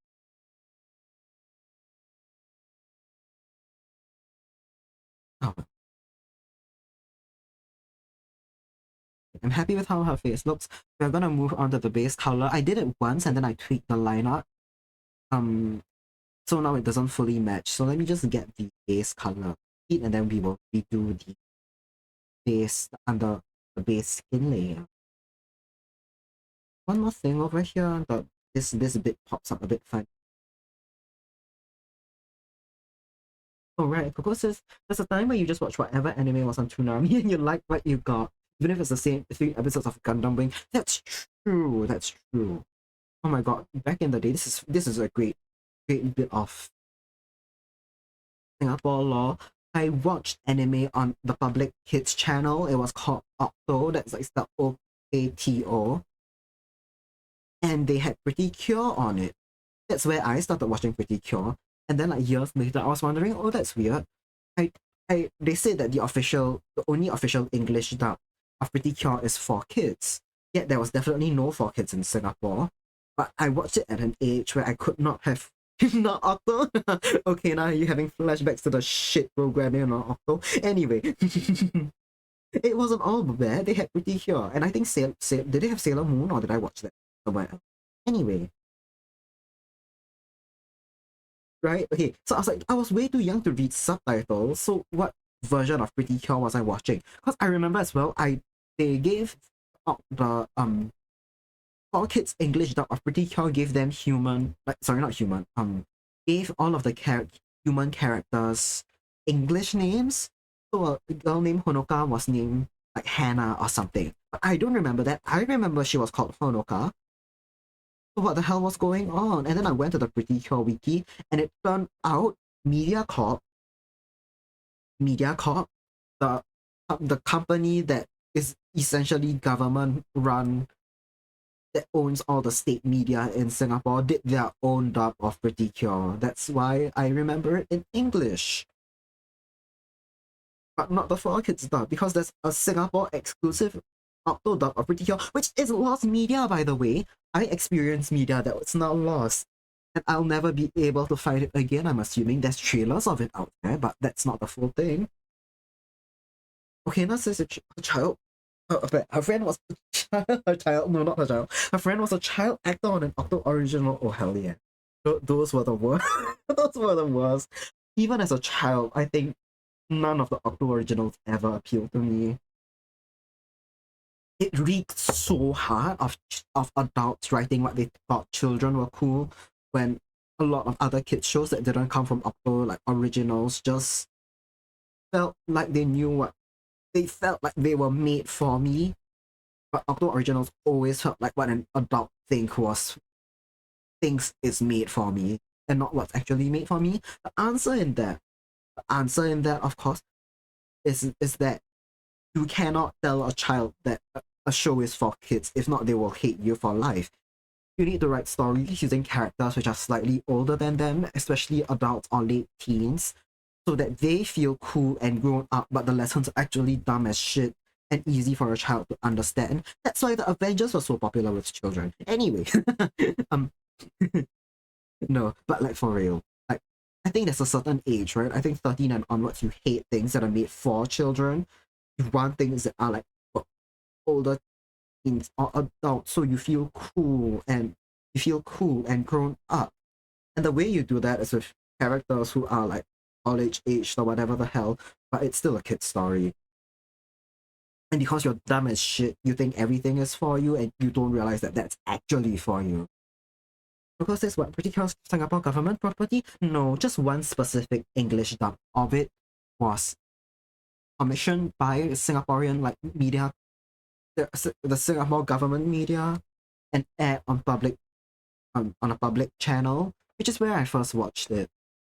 Specifically one English dub, which is now lost media. Yeah, that's funny to learn about. I think I've told this before. The last time I drew Pretty Cure on stream.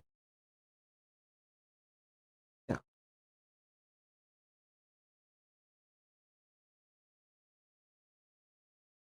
that's what a mess.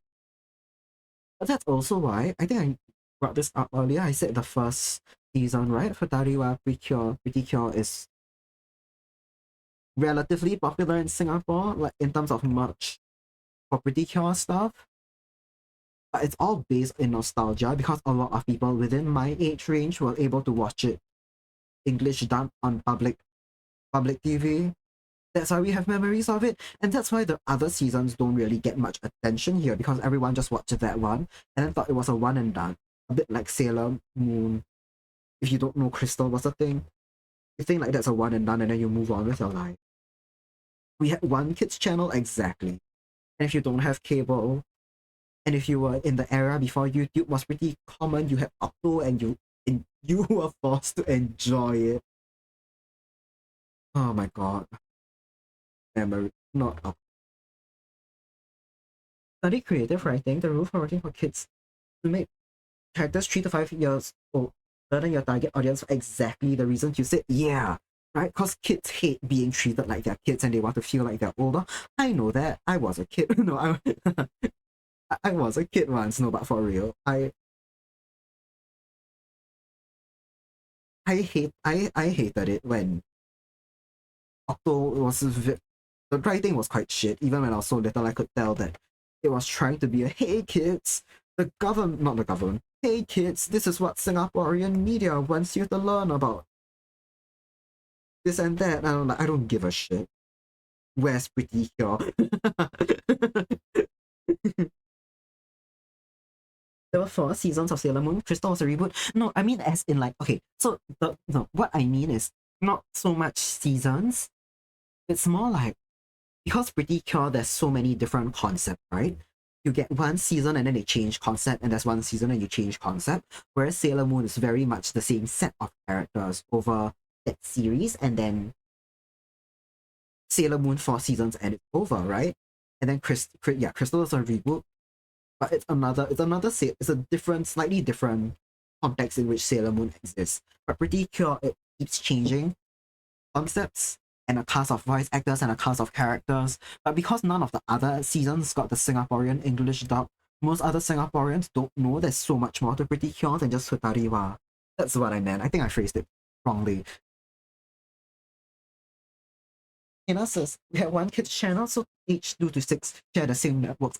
7 to 12, yes. That's why you watch so many documentaries, and that's why you know so much about animals. Right? No, I think this is a really common Singaporean experience where Octo programming is dog shit. So you go and watch documentaries instead, because at least then you get to see a cool like leopard or a funny shark, and you don't have to sit through the boring baby show. You know? That was my experience at least. I remember sometimes I enjoyed the news more than Octo. Not because the news programming was fun, because my parents' reactions to the news were delightful. You know, now that I think about it, there were so many warning signs that I would get into political science. Anyway, It's like my parents had more reactions to the news than they would watching any drama, and I found that so funny because the news was absolutely boring to me. But yet because it's the news, and it was things about like life that mattered to them. And then they would talk about it so much, and they would like complain, and I'd hear my dad say words I'd never hear him say before, and that was so entertaining. Anyway.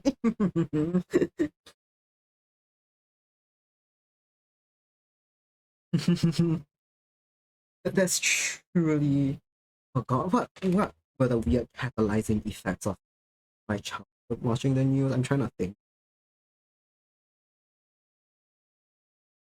I don't remember any concrete thing that happened.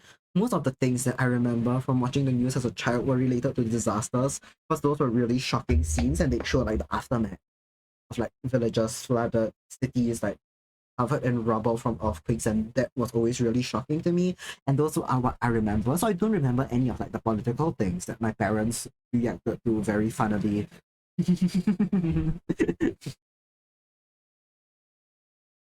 Yeah.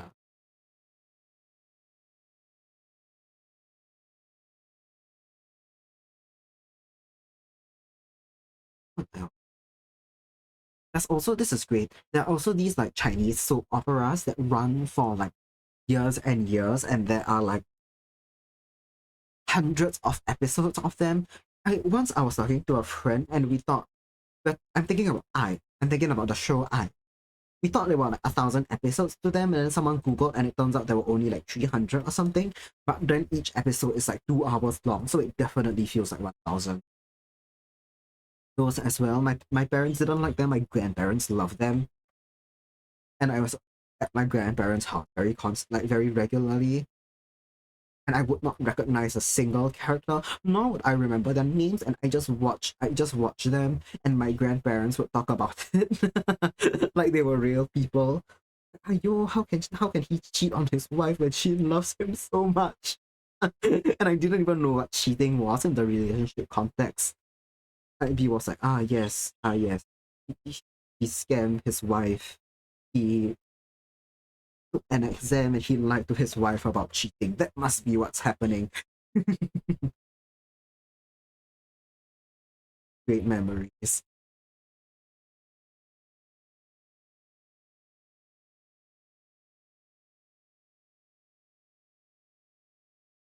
Also unrelated. No, slightly related to what I'm talking about. Hello. Oh, Haunted Lemonade. Welcome in. Hello, everyone. Thank you for the raid. How are you? Mods, shout, shout Lemonade out. Any one of you, I can do it. Hello. Hope you're not secretly evil, right? Welcome, everyone. Thank you, lady. Play art. Ooh, how was art? What did you guys get up to? Haunted Lemonade, how are you? What did you guys draw? Do you have art tags? If you do, feel free to share. Links are accepted in chat. In the meantime, nice to meet you, everyone. I'm Kuva Kusavana. I am a mangrove elf and an artist. Over here, we stream a lot of art, and we hope you have a good time. Start me on my suggested streams. Nice. You not finished anything enough for art? That's fine. If there's any art that you are proud of, it doesn't have to be something that you finished today. It can be something in the past that you'd like to show off. Feel free to send, because we'd love to see. And if there's something you think like really represents you, oh, if you've got like a drawing of your model you want to show off, feel free. Show you off, Kuva. Sure thing. Yeah. One more thing. If you guys got a rate and run, feel free to do so. I know streaming can take a bit out of you. If you gotta do your after stream care, if you gotta have run off to sleep, if you have plans afterwards, don't let me hold you back. Otherwise, we'd love to have you here. We are drawing. We are locking in today. We are grinding. Lemony, thank you for the follow. Is to run off and steal pizza? Sure thing. Do that. I don't I don't condone stealing. At the same time, I hope that means someone's giving up pizza for free. And you're gonna go grab a slice. Hope that sounds lovely. Oh, your model's really cute. I'm on your page. I'm sorry. Really cute. If you gotta go fight a lotto, don't encourage people to fight a lotto. I love your color palette. So cute. The little pink and yellow bits pop out so nicely. Thank you. And art text. made it yourself, sure thing. If there's a particular picture that you'd like to show off, feel free to send it here or whisper it. If not, I'll just grab a screenshot of your stream. So cute. Wait, what's I gonna say? Yes, okay. You can no do not encourage people to like fight lottos. In the same way, I will not encourage anyone to go fight a fox or an elf either. If Letty was telling people to go fight foxes, I would condemn that as well, Kokone. Huh. Between us, exactly. The two of you can. I don't encourage it either. You two can pounce on each other. Don't encourage people to fight on your behalf. Yes, I'll grab it, your little shy. Sure thing. Sure thing. Let me.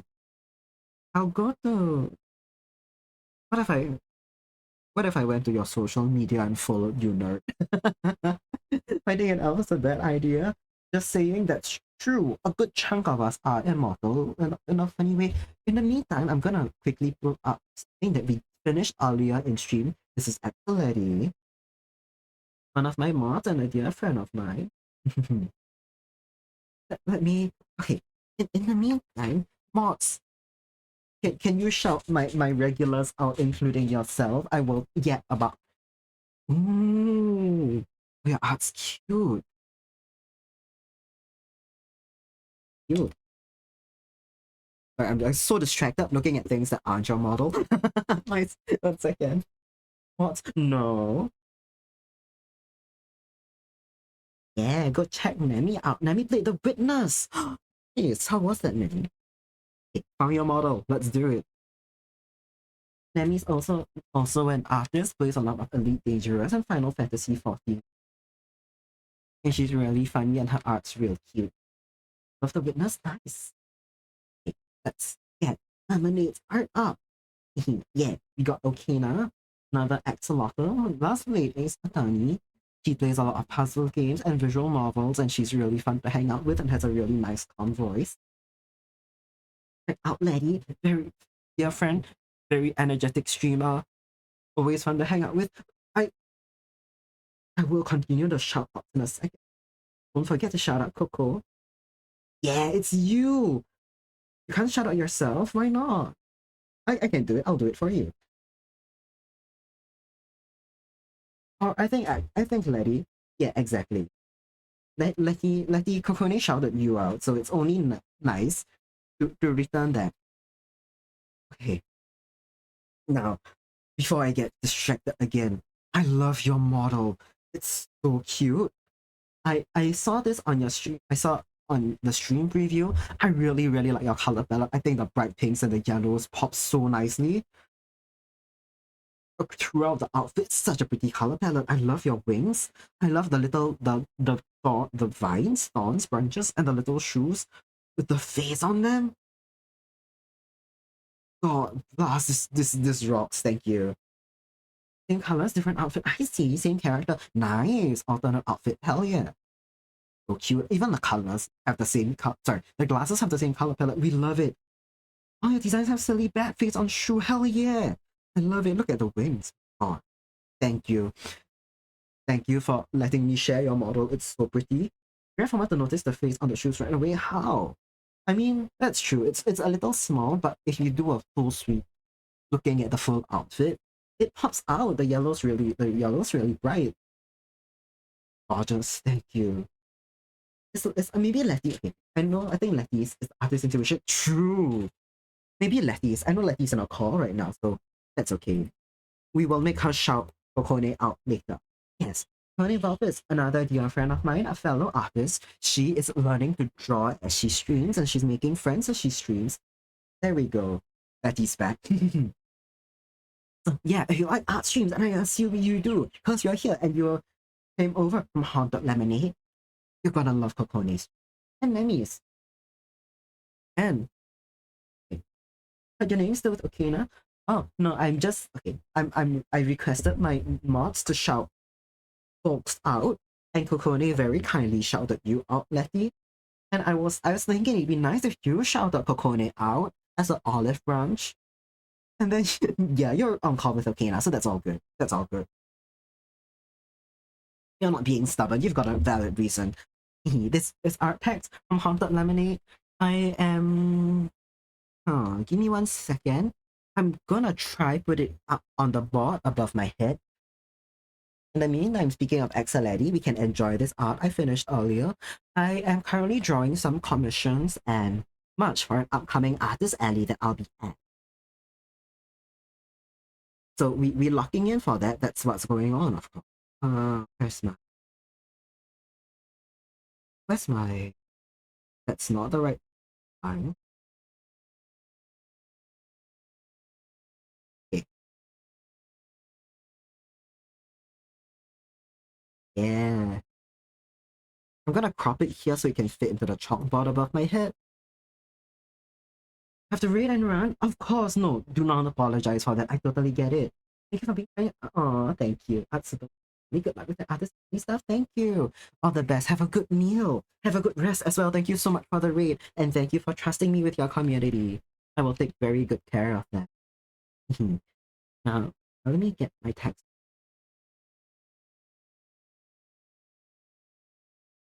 Oh yeah, I hope to get to catch one of your streams. That's so cute.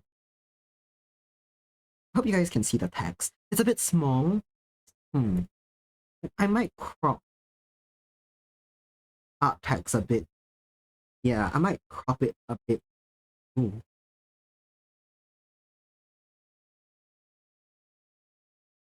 I need a new chalkboard above.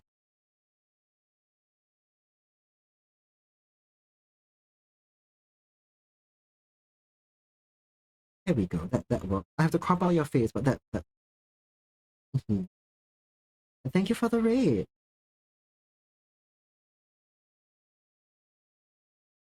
But yeah, I got be up on that grind. There we go. Have a good night, morning, time zone. You too. It is 4 p.m. for me, if anyone's curious.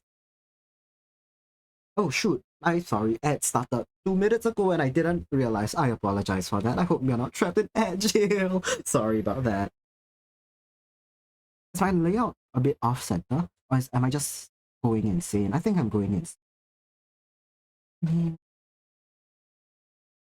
It feels like I'm 2 pixels off, but it's okay.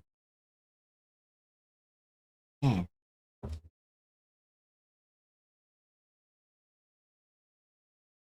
Right now, I'm drawing chibis from the Pretty Cure series. So this one is the most recent one, Kimito Idol Pretty Cure. Speaking of Pretty Cure, have you guys, a couple of you maybe in this series, did you see the next upcoming one is going to be a detective concept? I'm so excited for that. Oh my.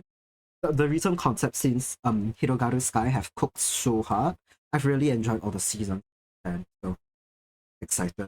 But this is going to be much for the Artist Alley. They are double-sided keychains, so this side is going to be their magical girl form, and the other side is going to be their civilian form.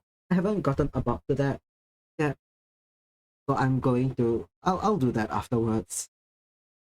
Probably within this stream, I really want to finish the civilian forms.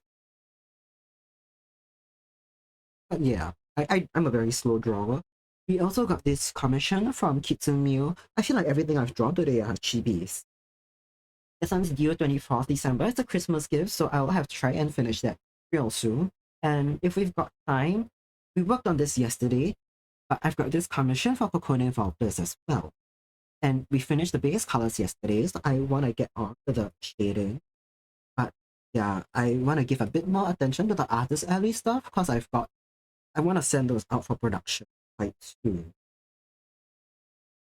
MCs generally need to go through and watch Recure. I mean, there's no necessity to. If you are interested in, I recommend. It's a huge comfort series for me. I'd say though, I think personally, I haven't watched a lot of the in-between seasons. I've watched the first ever one, and from the 20th season series onwards, I think the 20th one is really, really good. I would recommend you start from there. But they are all pretty, what's that word, like self-contained within seasons, so you're not gonna miss out if you start from there.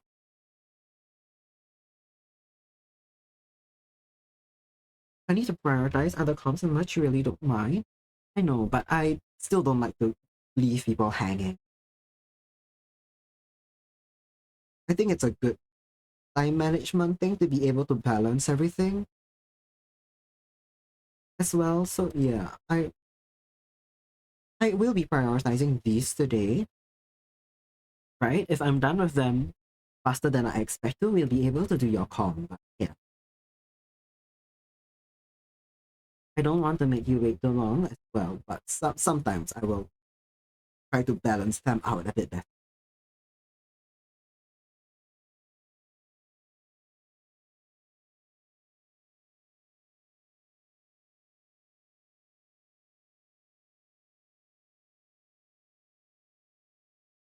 Should. I just had a, I now have the iMessage reminding people about the con. I'm wondering if I want to hurry up and design my catalog and have it up where the art text and the slideshow normally goes. Because that would be you.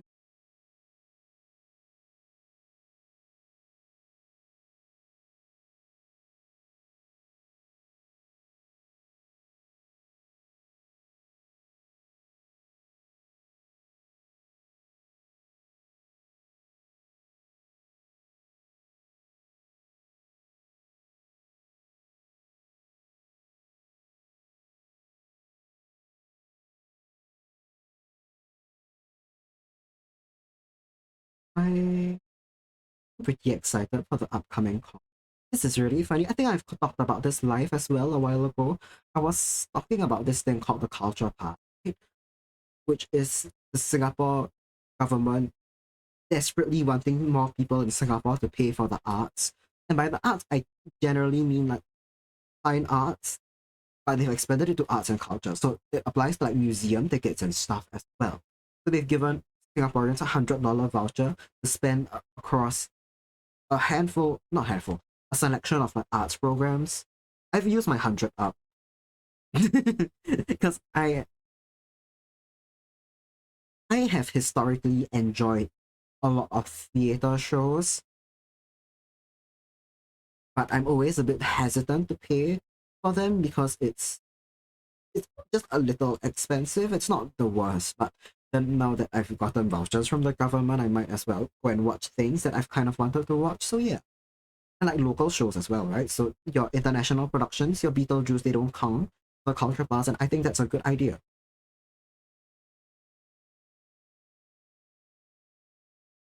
Like it's gonna push more people to watch local art stuff.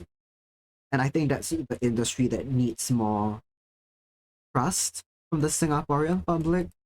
Because the local art scene is really good. Like music, theater, visual arts, fine arts, and the slightly more less formalized ones. The thing is, I use the word fine arts a lot because the Singaporean government also has a very clear definition of what is or isn't fine art. It's not my personal opinions on what counts as art and what's high art or low art or whatever the hell people use with these terms. It's an actual legally defined term in this country, and that's why I use them.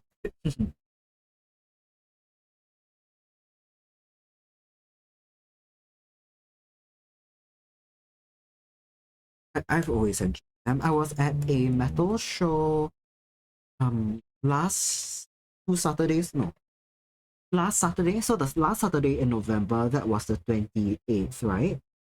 28th, yeah, no, 29th. Yes, 29th November, there was this metal show by local band called Rudra, that's spelled Rudra, where they collab with an orchestra. And I don't know if you guys have heard of the Metallica and Evanescence shows, where they also collaborate with an orchestra. So the metal band is playing their songs, but there's a whole orchestral arrangement and like a live orchestra playing as well, generally as backing. Sometimes they take the spotlight, but it's generally to show off metal, like the metal band's music and to give a new like arrangement to them. And I've always dreamed about something like that in Singapore. In my head, I thought it would be an international band that comes here, they tour with an orchestra. But we got a version first that's a performance by a local band with their originals with a local orchestra. It was so fucking good. Like, it's going to be, it has been recorded. I think they're going to be uploading the recordings somewhere. I'll let people know when they do because it's, I think, generally one of the best live music experiences I've ever had. Thing is, right, the band Rudra, they are very well established in Singapore.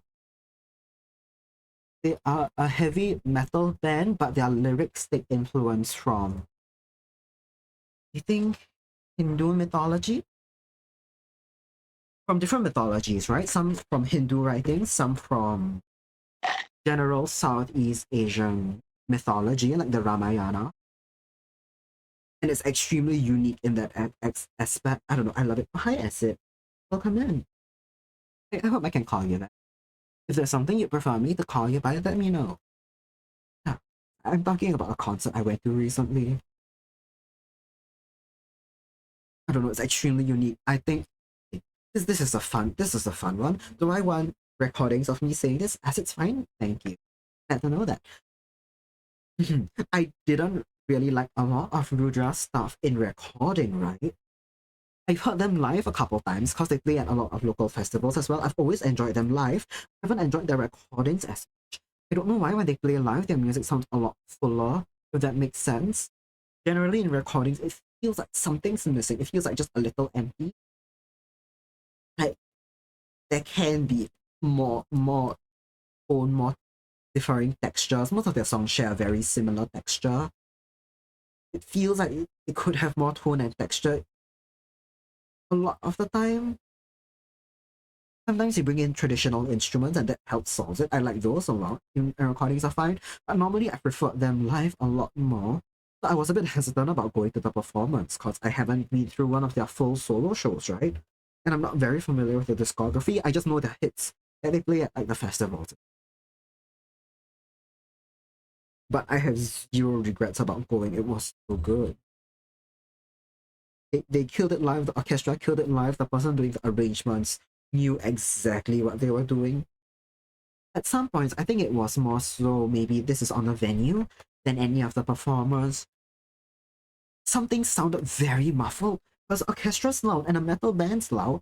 And I think the place they performed that was much more suited for traditional orchestral performances than a metal one. So the sound speakers got kind of muffled at certain points, and that was a bit sad because it was like just way too loud. It couldn't balance things properly.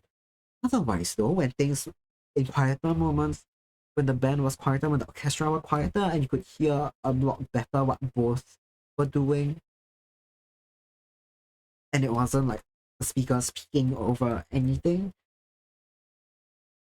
Beautiful, divine experience.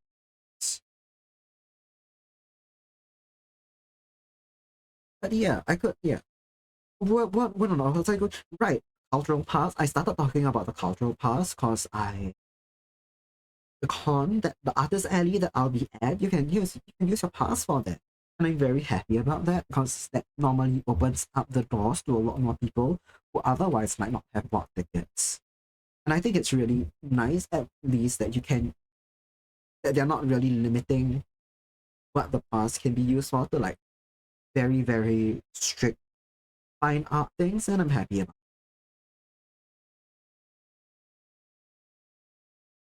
it. So yeah.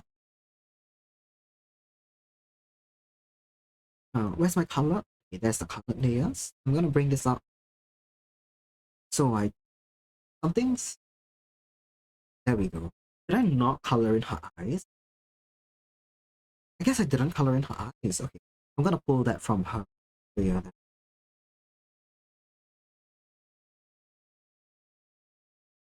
Is it this reference?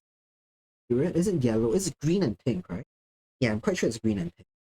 That's her general colors anyway.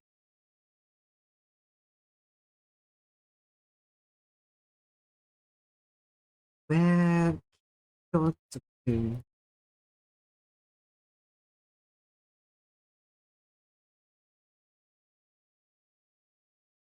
let me see. I really like okay, this is great.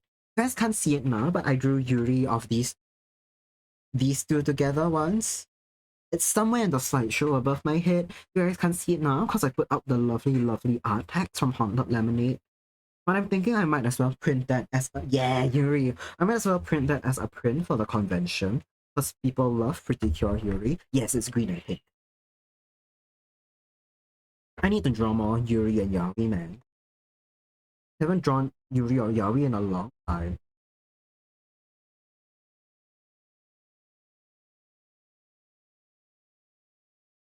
What's what's I gonna say? End the war? Oh no, Nemi, nice. You're not about to. I was gonna say you're not about to suggest me drawing. Yep, Yuri. Yep, off Letty and Kokone. Okay, of course that's your suggestion. I'm not opposed to it. I just need both of them to be on board with it. But enemies to lovers, you're so right, Doge. You're so right. Nice. Nice, exactly.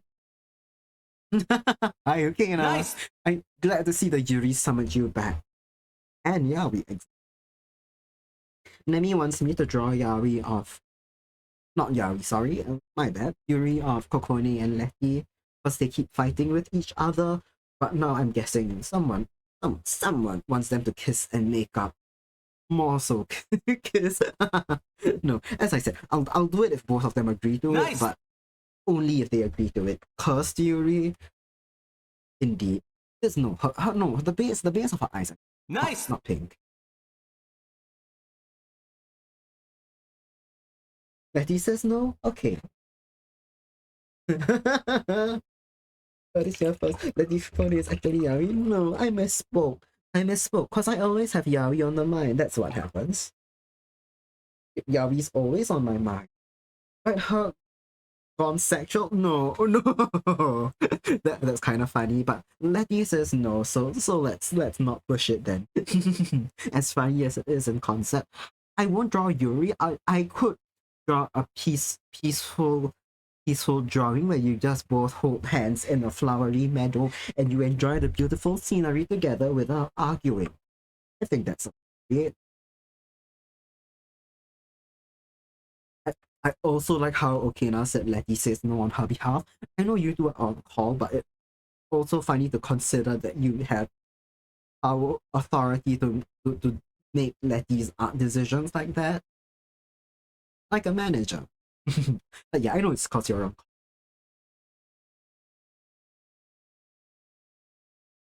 Guys, this is unrelated. Doesn't this look like some kind of candy color palette?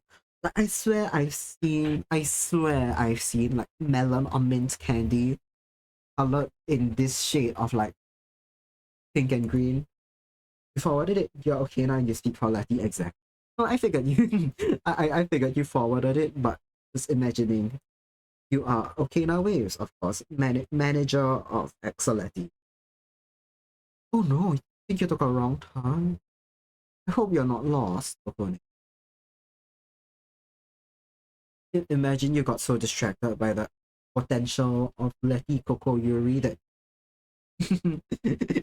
that's what caused you to take a wrong turn. We hope not.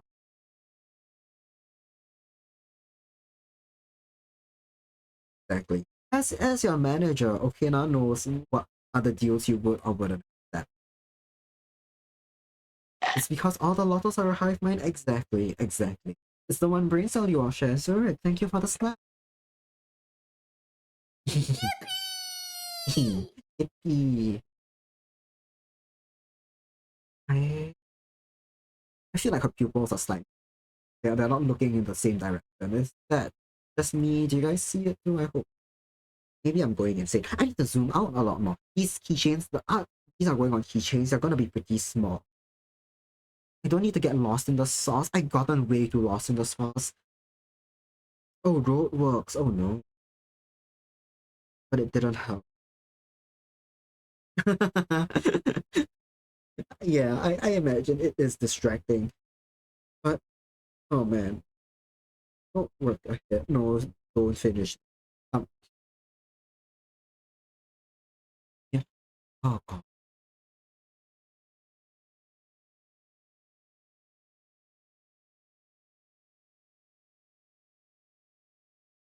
I'm so fed up with roadwork and construction stuff. Recently, I think I've talked about this on stream, complained about this on stream before. Singapore's trains are undergoing construction and they've messed up my traveling time significantly, and it's upsetting me. Tina says can't control her thoughts, can't control her actions, can only hear her thoughts. Exactly. Therefore, you can speak on her behalf. She can deny it, but you can hear what she says and then speak on her behalf.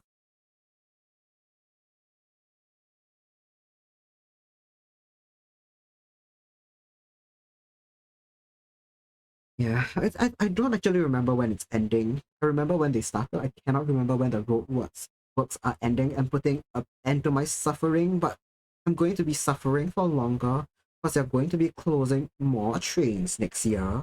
Nice! They're not trains I'm on super frequently, but they are in a prime enough location to fuck up the lives of pretty much anyone who takes trains, I'd say.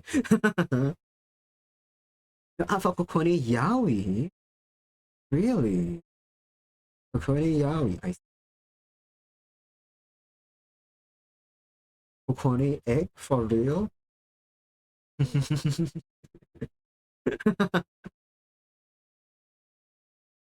First Kokone removes her own tits, now she's up for Yaoi.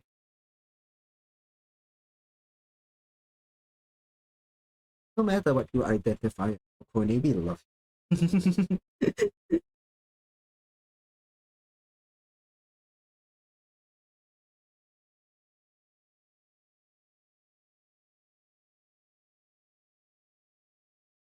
Kokone Yaoi, did you come out just now? Exactly what I was thinking. As I said, no matter what you identify as, we love and support Kokone.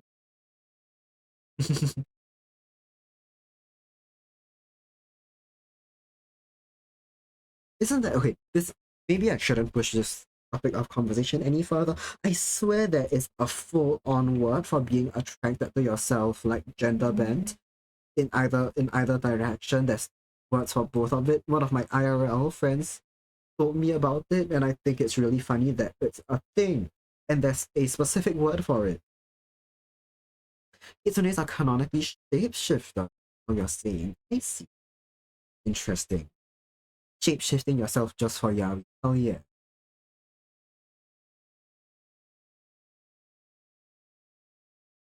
Me get the highlights in.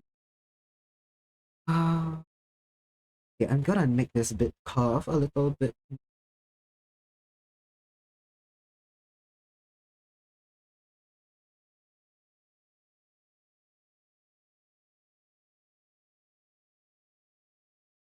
And I still feel like the pupils are looking in slightly different directions. Wait, okay, wait. Something just came to mind. Okone is a kitsune. I know you're half fox, but is there a stark difference between kitsune and like fox? So I thought aren't kitsunes their own class of supernatural creatures? And me, if you are in a convenient spot to answer this, I know you're into kitsune law. If you are not in a good spot to chat, that's all good. That's all perfectly fine. I know Kokone is like probably like on her way somewhere, so do not get distracted by chat. Please get on your journey safely, please. That's all I need from you right now. I'm not gonna lie, I'm not super familiar with Kitsune and Fox stuff. You guys know it. All I know about Kitsune things come from that one baby metal song by Kitsune, and that's about it. And that one Genshin Impact character. I cannot remember her name right now, but it was in Inazuma as well. Where there's this one Shrine Maiden who wears a fox mask and then like she disappears.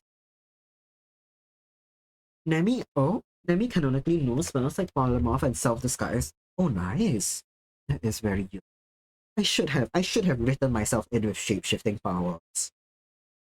But unfortunately, whenever I want to change my physical form, I need to fucking sink into the mud and then regenerate for 2 months with a new physical form. And invisibility, nice. Extremely useful power. And I'm gonna be honest, half the time when I sink into the mud and come back up, I can't even control what I'm gonna look like. I should have given myself more OP powers. You know, the Lottles can regenerate, my elf friends can shapeshift and cast funny spells.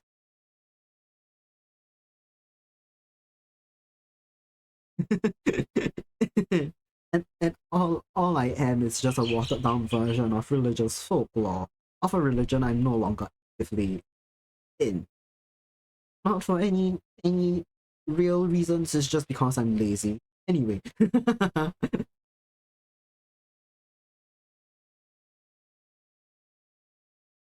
I so should have written myself in with school.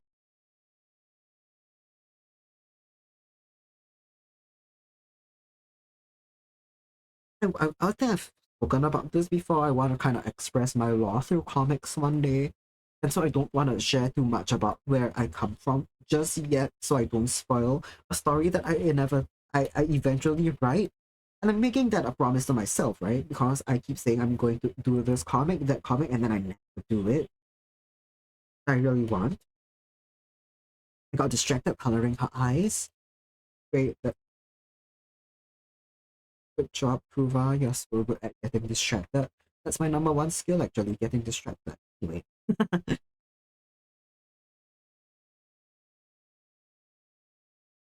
So this is, in Japanese, kitsune means both fox and can refer to the kitsune yokai, the shapeshifter trickster deity. Yes. In English, people have taken to using kitsune for just the yokai. Right, okay. I'm guessing that's where my confusion's coming from.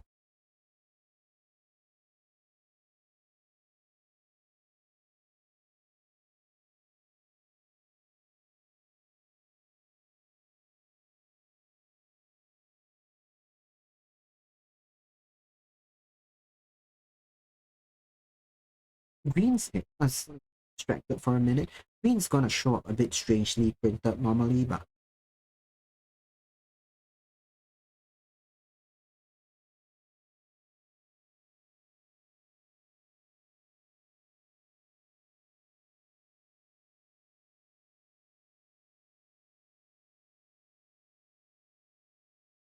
yeah, I've mostly heard. Okay, so Kokone is a fox, but being influenced from Japanese lore in general. Kokone is a mix descendant from a mix of Japanese kami, British fae creature, has manifested as the kitsune elf hybrid. I see, I see. So it's not just a fox. It's more like half Japanese kami. It's weird. Hmm, that is very nice. Yeah,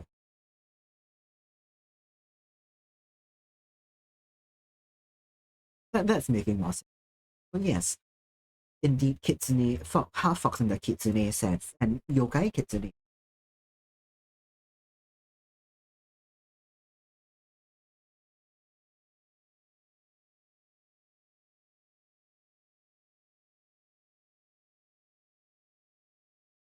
The hills unlock her kitsune power scroll, which is linked to the moon. She uses moonlight magic to paint. I see. I see. That's where the moon motifs come from in your design. Right, okay. Things are making nice.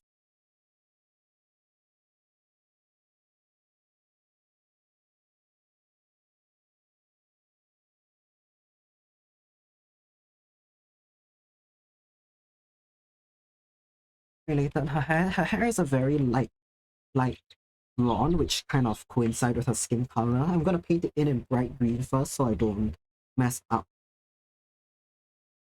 lines. I'm gonna just cut into some bits here because I'm gonna paint over them later.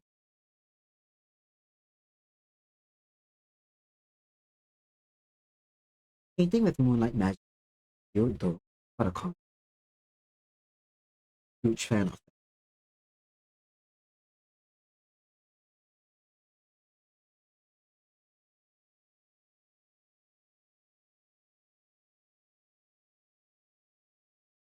Then as a foxfire spirit, she befriended and he likes when she uses her magic as input a battle. Oh, rather than just being foxfire, that's so cute. I see.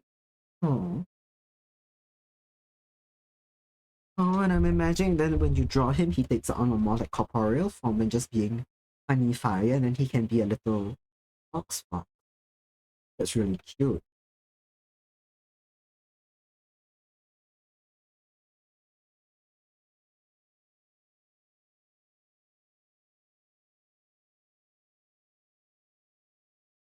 Cute champion. What a guy. 1 second.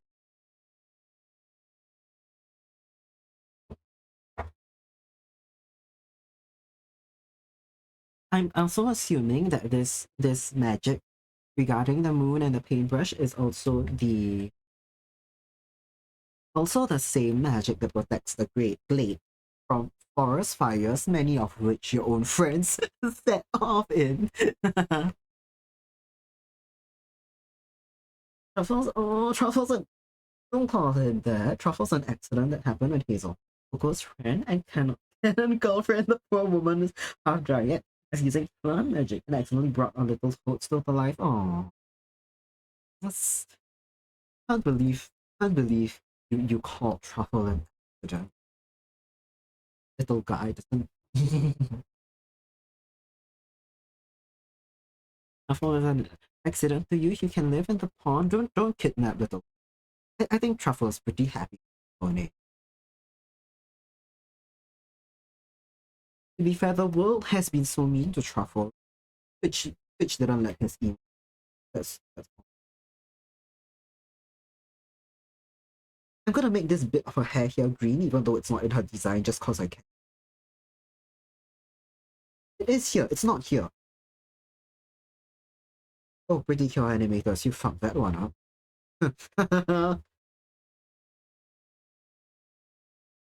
We do love Truffle. We don't need people to bounce back between Letty's Pond and the Glade any more than I do. Truffle doesn't need to be a child of lifelong.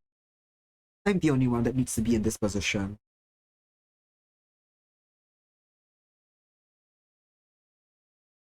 You love Truffle, you can have a happy accident. That's true, you can. He was never meant to come about, but then he did, and you love him anyway. That's cute.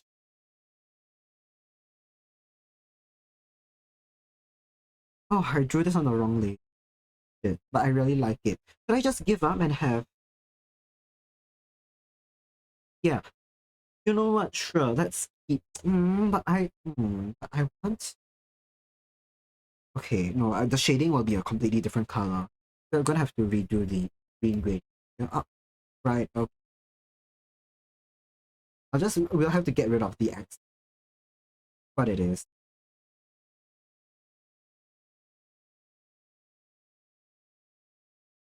Yeah. Okay. This works, and then we'll put the pink on this layer through that.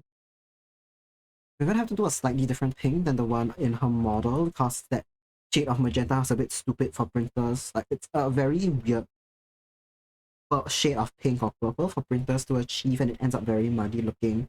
I mean, no, this still a bit too magenta. Hold on.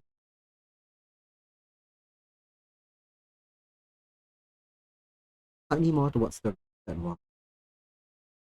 Is it truffle? Hope your pond also has anti-arsenal wards. To be fair, it is a pond. It's a pond. Most of it's wet, I'd say.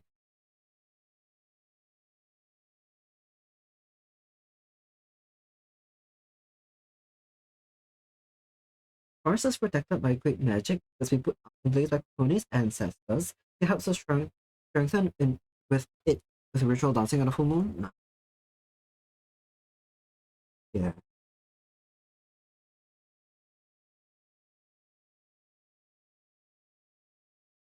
Betty says the pond is wet and vines are very resilient. I can attest to the second half of that. The pond is wet. It's a really funny sentence. I mean, I know what you mean. It's a pond. It's water. Wet. Out of context, the pond just wet. It's like it's a water is wet kind of situation when you say it, and that's funny.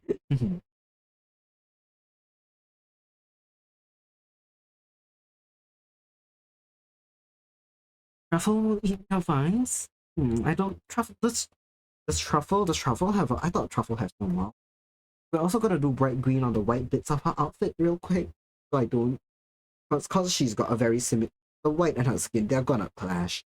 This needs to be a darker green. Hold on. Okay. Swap corner kitchen. Out. Yeah, yeah. I think Letty's vibes are pretty strong. It's gonna be difficult for anyone to fight through them, I think.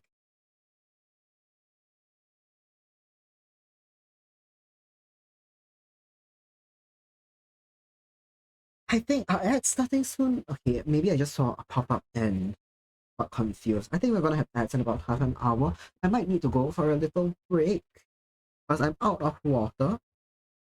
Hmm. I'm out of water. Truffle and steals everything. Aw. He's such a little Truffle's such a little guy. How can they can't possibly gnaw through the vine? Having no mouth doesn't stop them? Amazing. Having no mouth and struggling to do anything is a skill issue. You heard it here first. Truffle can do it, so can you.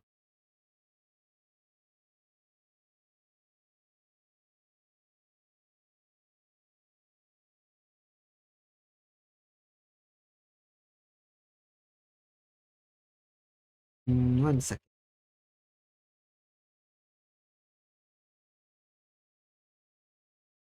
Time is it? Oh, fun.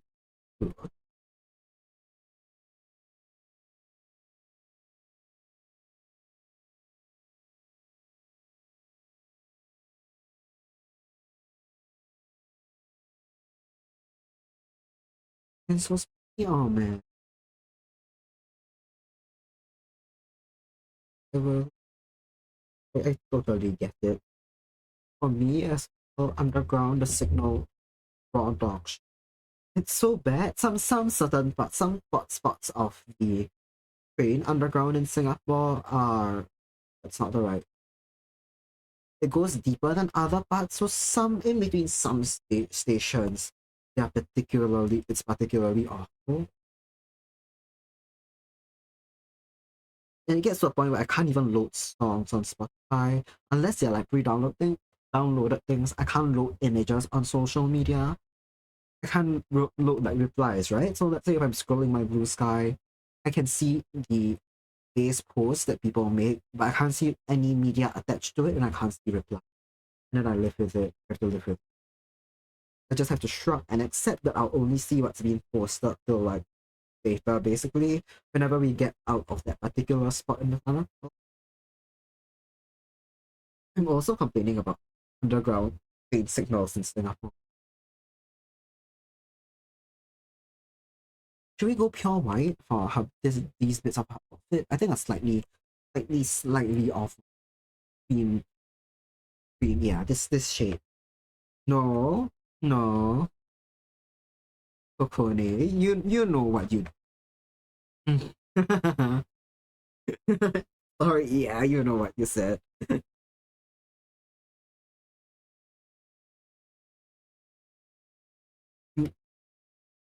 Guys, okay, you wanna know what that comment reminded me of? You know that Lemon Demon song about two trucks? I cannot tell you why, but then saying that about trains just made me think about the two truck song. Maybe that's a horrifying mental image that I leave you guys when I go.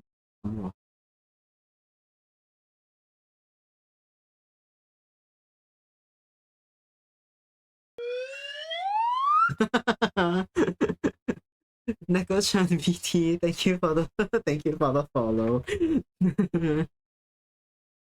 I don't know if you were lurking here before that, and a comment about Lemon Demon song to trucks was what spurred the follow. We can hope it's not.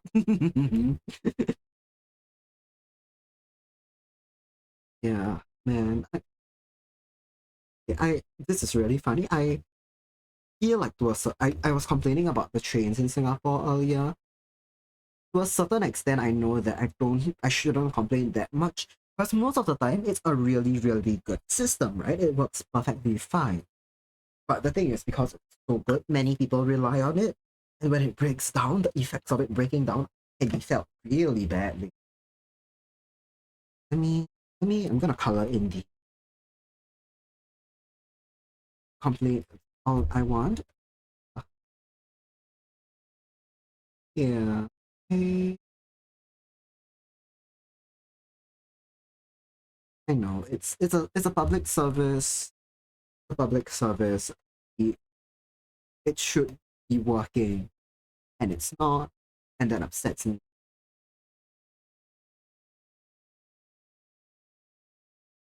And I can't say that I'm a taxpayer of this country, because like let's be so for real. What I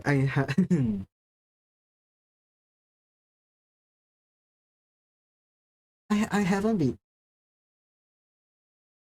making enough for them to tax me, which is really funny. And let's end that sentence there.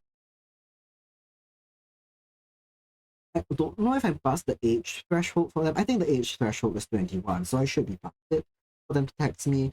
It may be older, I don't know. Both my friends don't pay taxes, but I think that's because you're all broke uni students. Anyway,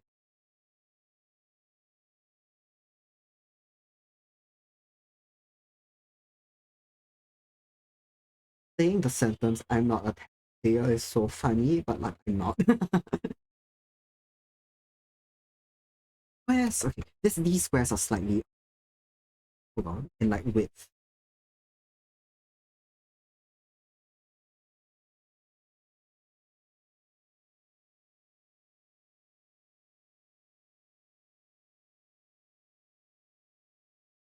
Okay, this is a bit better. Are they even across?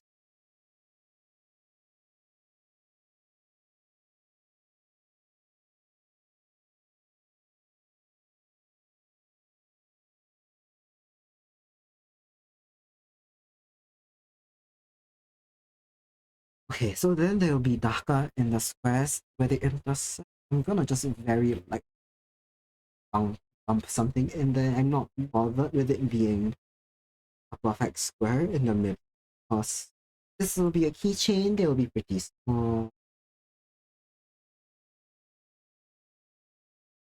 and you won't see most of the details. Oh, the lines. Okay, the lines on her checkers are pink.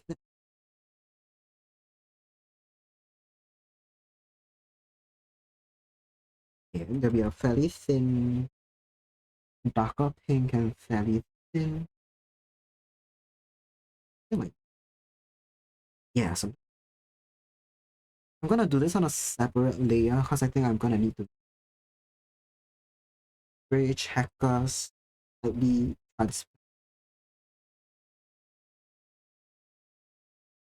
Well,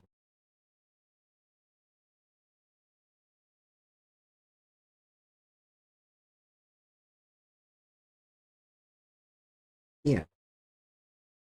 What happened? You lost signal again? Nothing much. I was just for a period of time complaining about Singapore's train. Still, by the way, still. Because they've been undergoing maintenance, but the replacements that they've put in place have been quite shit. That's, yeah.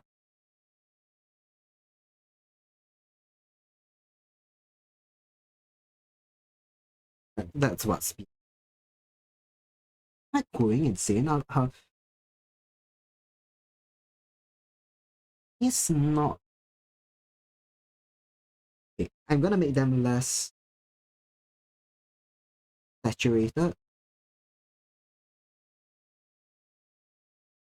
Yeah, they're a bit more gray. And then we'll make the pink ones transparent as well. Okay, okay, that works. Try your shitty trains and you appreciate yours more.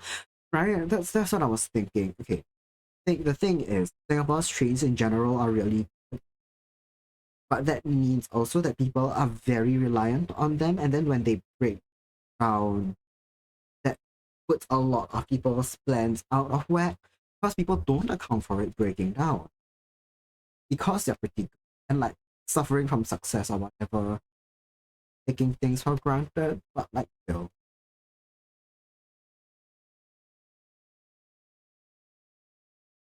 It's just a little frustrating.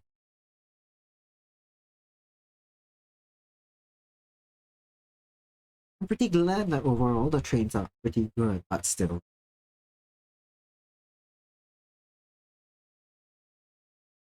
I can and will be frustrated about little things. At the very least as well, most of the buses are okay. I'm just not a super big fan of like having to take the bus consistently. Sometimes if I have to, I have to, but for going to some places, right? Like especially if you're going further out into town, traffic around there gets really bad. And even if there are bus lanes, there are certain spots where you have to like turn and traffic light timings are just bad. And as well, sure, the bus lanes definitely cut down on some time that the traffic, like the other cars are stuck in traffic. But then when the bus stops at every stop, as it does when it's busy, there's still a lot of time. Yeah, things like that.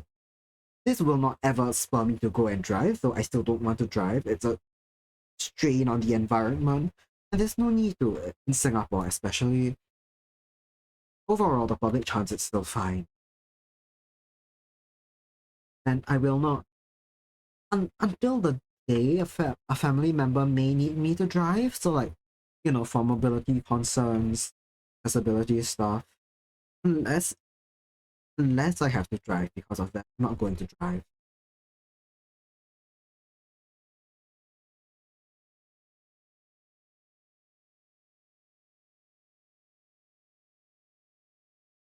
Unrelated.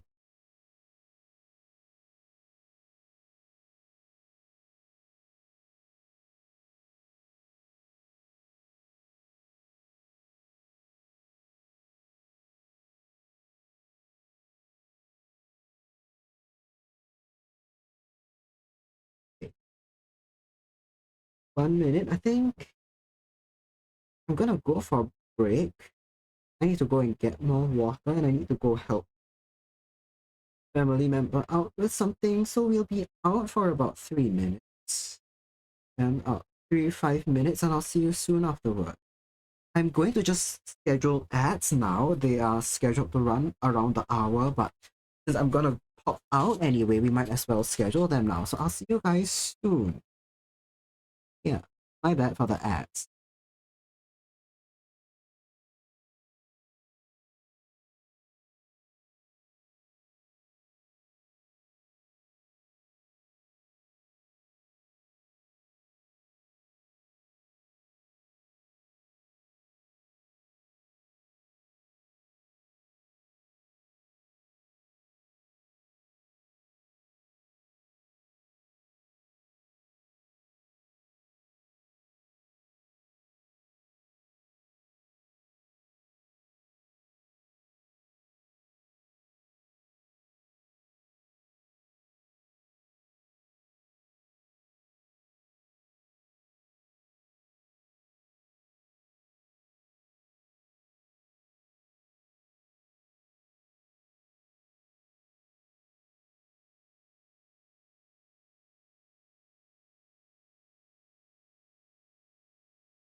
Welcome back, everyone. Thank you so much for waiting for me.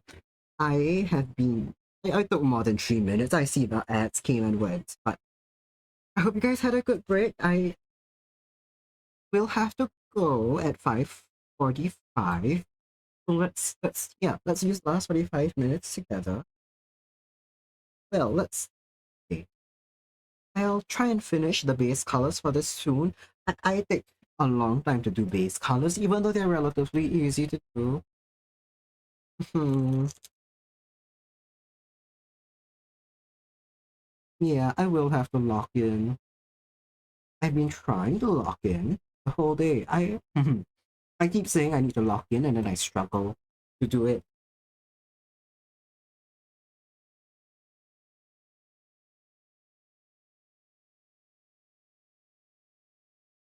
Yeah. As I said, apologies if I'm a little low energy.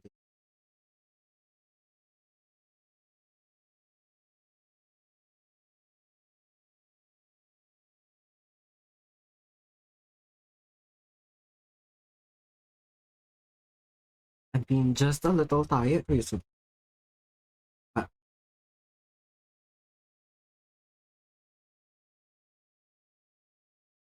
it'll be fine. I'll be fine.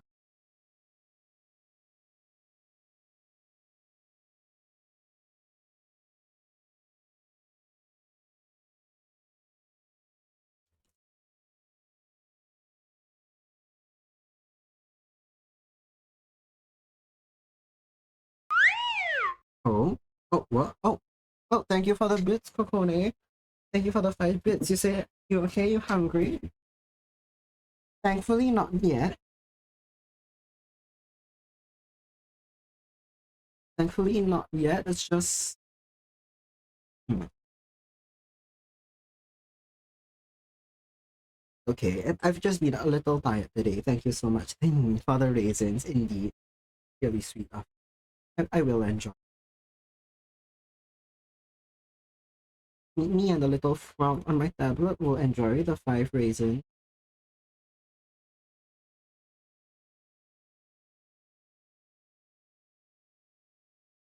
Yes, yeah, you lock it. I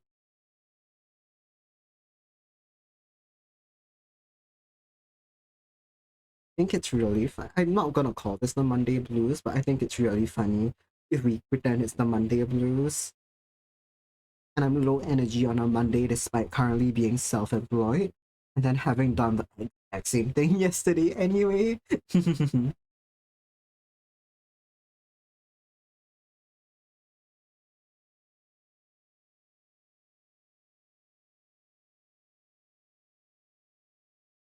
I need to stop being so particular about the little small things because that's what taking up a lot of.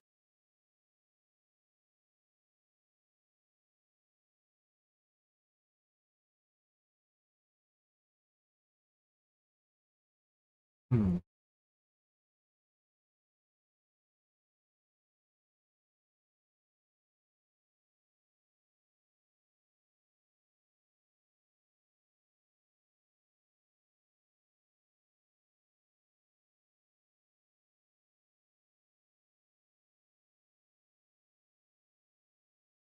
Her gloves. Okay, her gloves are.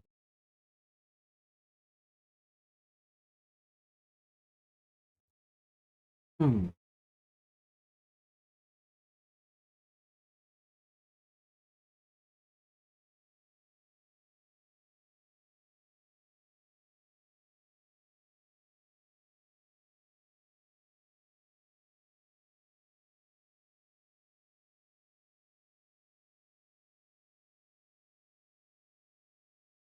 Ins-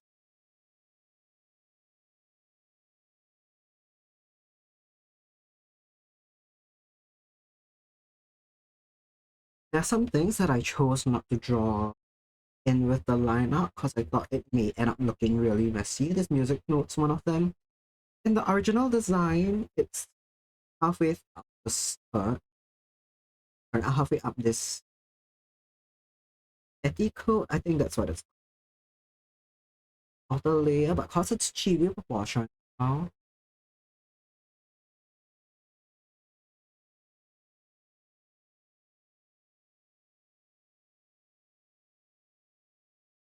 cause it's chibi proportions, it's gonna end up looking really uh, if I follow the original proportion, it's gonna be mirrored on this side, so this and then the stem of the Rick says you're doing art for your D&D guy, but you can't decide between heavy armor that's cool, practical, heavy armor that's magical, slightly sexy. Thoughts? My first thought is what's going to be the overall tone of the D&D campaign. I don't know if you've discussed this with who you're playing, the people you're playing with yet. If it's going to be a serious campaign, definitely cool and practical.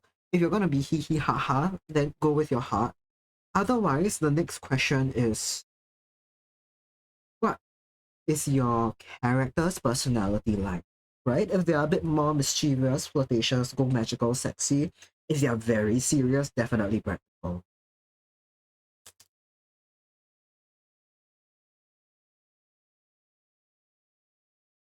Hold on.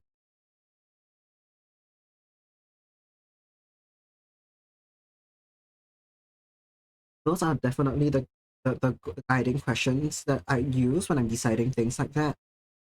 Hannah says D&D almost always devolves into hee hee ha ha. That's true. That's true. Unless you're ACR, who seems to love tormenting his player. But yeah, it almost always goes hee hee ha ha. Yeah, but I think personality of your character and the tone of the series of the session, I take those two into account. If that's not something that you guys have decided yet, right? Like if maybe you're playing with a new group of people and you guys haven't decided yet, that's all good as well.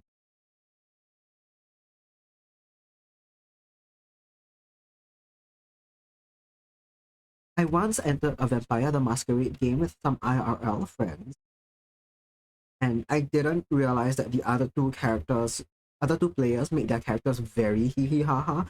Because they had a session 0 to create characters and introduce the lore, and I wasn't free for that. And it was my first ever time playing Vampire the Masquerade, so from what I heard from the PM, I thought it was going to be a really serious campaign. I made my guy super serious, very practical, and that still worked out in the hee hee ha ha of it all because he ended up being basically the straight man to everyone else's antics, and that was perfect.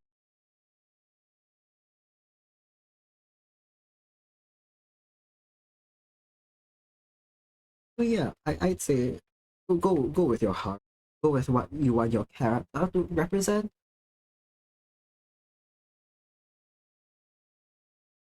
The size of these music notes are both different, and I'm not happy about that. So let me edit it.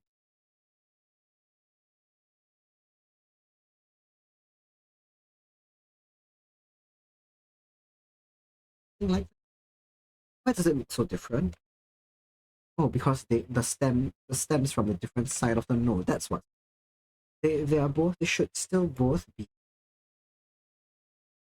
They should both stem from the inner corner, but I accidentally made this one on the other side. Maybe that's what was looking so.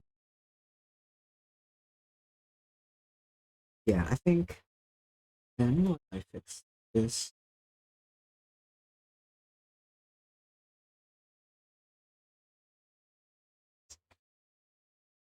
it's still not.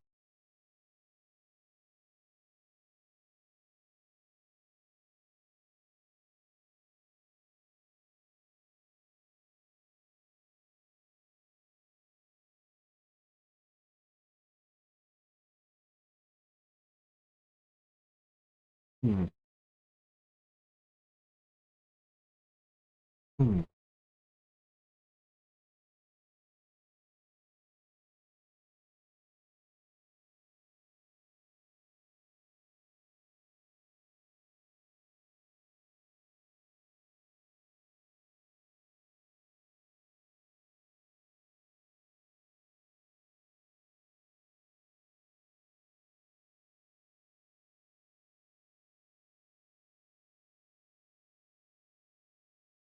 I've just locked in now. I've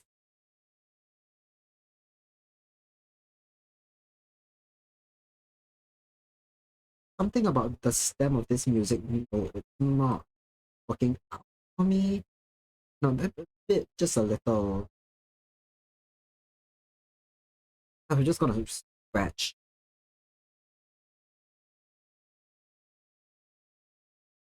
that, and this it's way too still. This and this. I think maybe the angle of it's a bit off. Let me just flip the canvas and then see if that helps. Usually that usually that helps, especially since I'm going to mirror something. Yeah, I think this helps.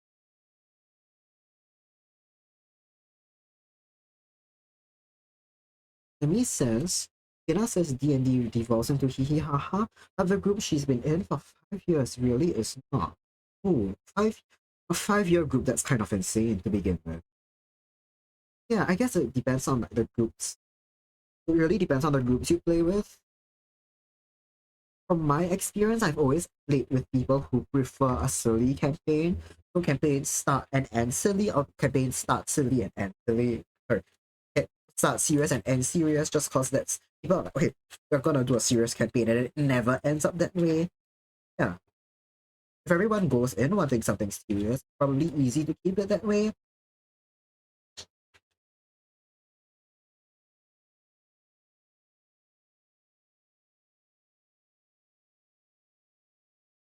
I I haven't played that much D&D. I mostly I've only ever played one tabletop RPG, and that was Vampire the Masquerade. And it helped that me and the other players I was playing with were all quite new to the series. So our DM was able to like kind of what's that word? Like, introduce us all to it at one go. And we were all on the same footing. We could all pretend to be newly turned vampires who are unfamiliar with the world, and that helped with a lot of the humor. Derek says no traumatic backstory, like being rogue as a paladin order. Also a small race of rabbit. This guy bells out the more silly than serious guy, but it's mixed for sure. I see. Yeah. Hmm. Actually, if they're part of a existing order, if they're part of an existing order, do you know if that faction uniform of any sort? Right? Like that may help you to decide as well. I don't know much about paladins. If you say it's an order, I know don't paladins have particular gods that they are tied to as well? Forgive me, I'm not familiar. As I said, I don't really play D&D. But yeah, take the rest of the world into account. If they are loyal to a particular god, is that god someone who they whatever theme the order or the god has, are they someone that's more practical? Are they someone that will allow individual expression within the order? Things like that. Is your character someone who wants to express themselves with a magical, sexy outfit?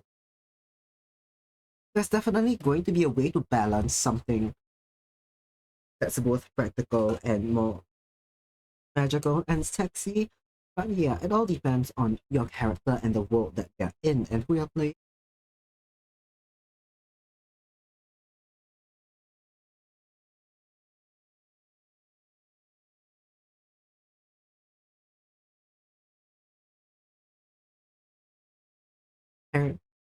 Paragon based. Ooh. I'm assuming that the half small race of rabbit, that's what Paragon refers to, and I mean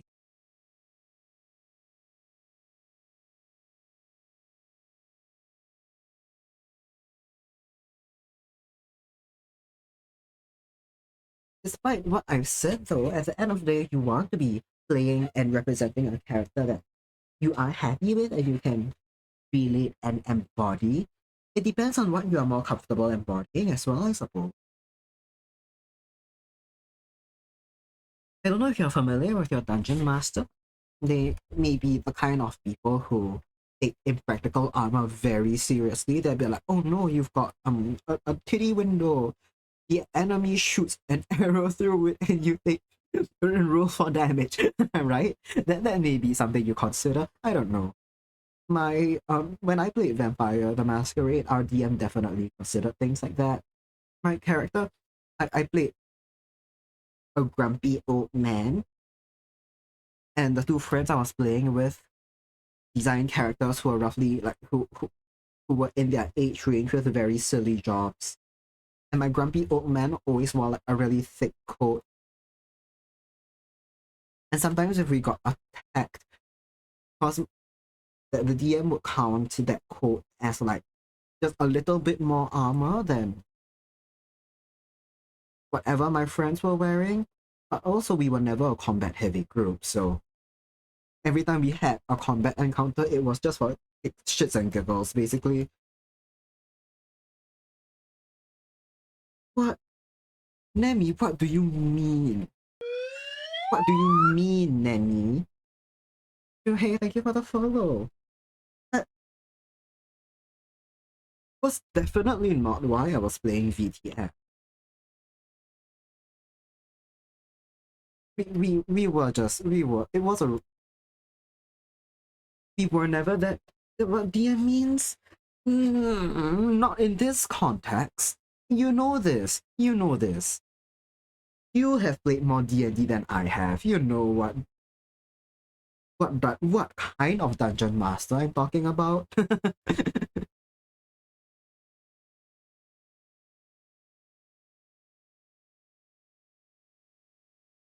Unbelievable.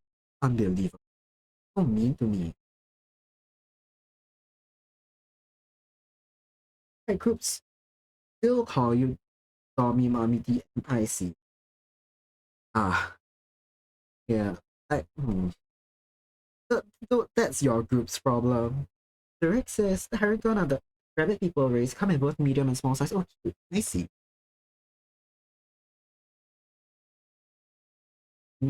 Yeah, that's your group's problem.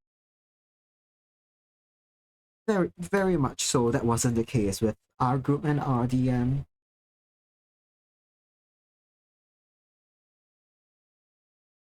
The DM is also no longer our friend for a variety of reasons.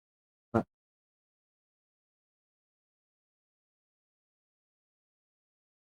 I'm glad they're out of my life.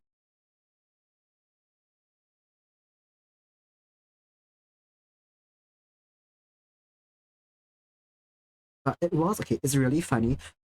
That whole game of Vampire the Masquerade was absolutely scuffed, right?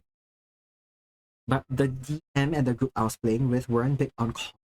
We wanted to get more of like a political thriller kind of game, so that's why it was more roleplay heavy. But it was really funny because two of the players in that game, we were all except the DM, all of us were in the same university. Two of us were political science students, so we were really good at the political thriller aspect of the game, to the point where the DM just could not keep up with us. He would design scenarios for us to like kind of talk and negotiate our way out of, and then at times we would raise points and relationship dynamics and like power play stuff in ways he did not think was where we were going, and also that he couldn't keep up with.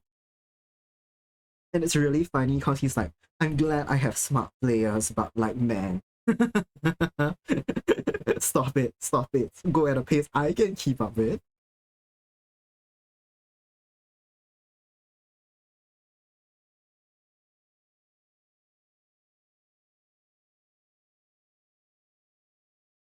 That whole game was funny. We all went in with slightly different goals about what we wanted out of the game. I was there for the drama and the role play and the action, and I got most of it.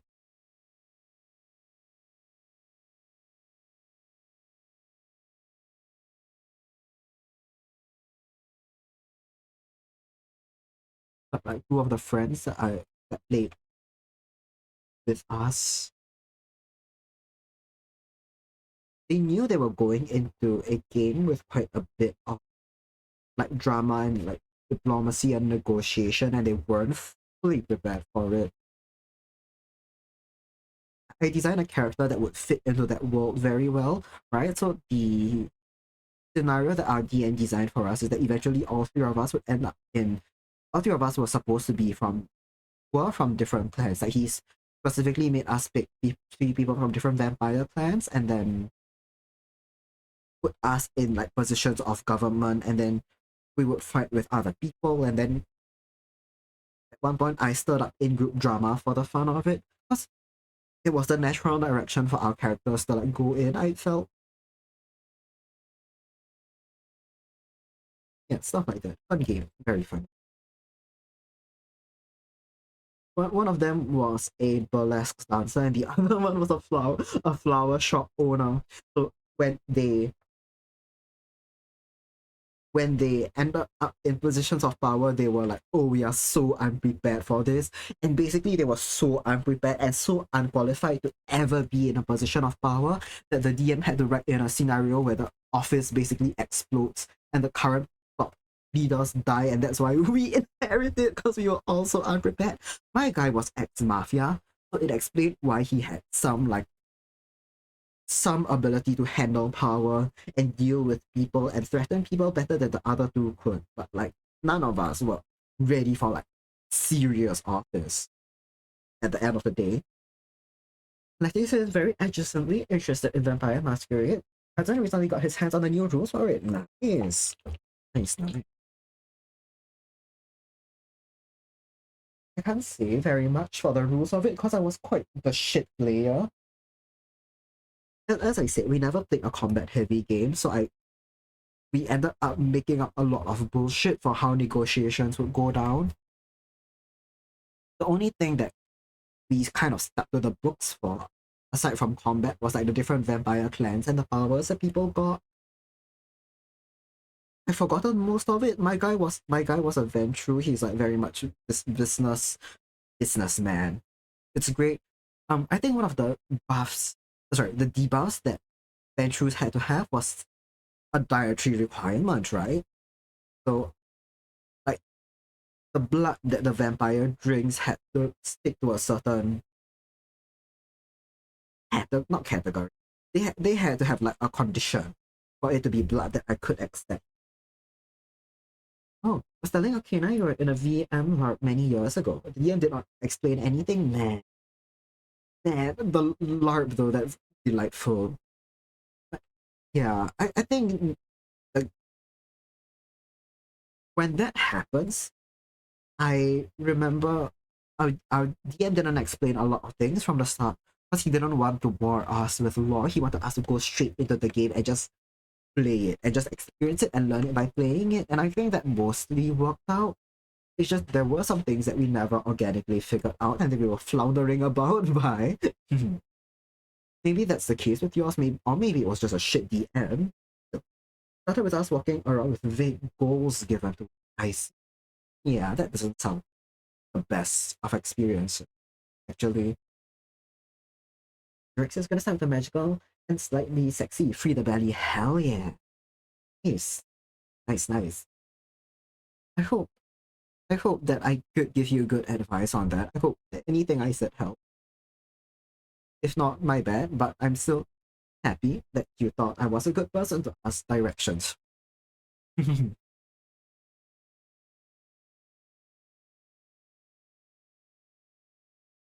Yeah, but definitely having at least some direction in the story is so important.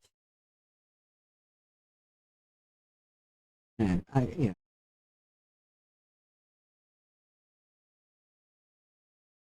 I'm trying to think when we started out, like one of our first ever quests, because all of our characters were people who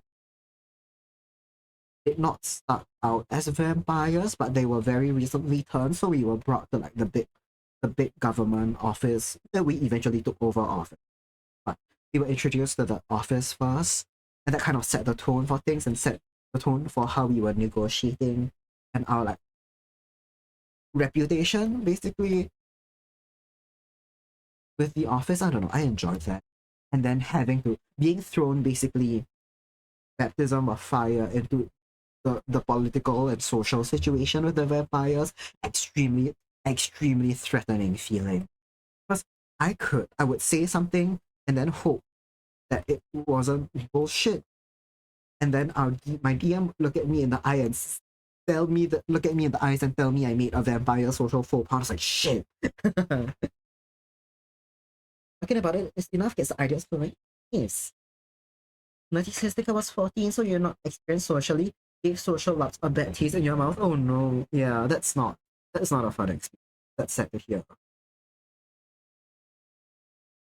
Coco's only ever had bad D&D experiences. Oh, majority of yours have been negative. That is sad to hear. I'm sorry. My VTN experience wasn't perfect either. Definitely helped because I really liked the people I was playing with. We were friends from the beginning, so that I definitely helped, and it was an in-person experience. I know online ones get pretty bad. Like online ones can get pretty bad. It's really difficult to read body language. It's a bit more difficult to get people on the same page with things, right? I haven't played any online games because I just prefer the in-person social, in-person tabletop experience. Then like you get to like eat together and kind of get along as friends before you start talking business about the game. And I think that's very, very valuable. I've missed a bit. Where it is. I think it's a translucent thing, but I'm much too lazy to make it trans.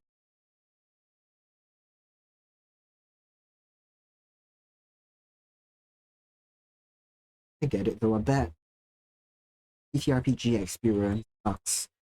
Some points in the game as well, they were very, very, very stuffed. Your own brother killed you off? Oh no. Yeah, no, I think no, I remember now Kokone was telling us about this before. Your brother said it was like a realistic thing or whatever. And he didn't want to coddle you and then killed you off, but then that sucks. A first experience, especially. I remember that now. Yeah, that was very heartbreaking to hear about.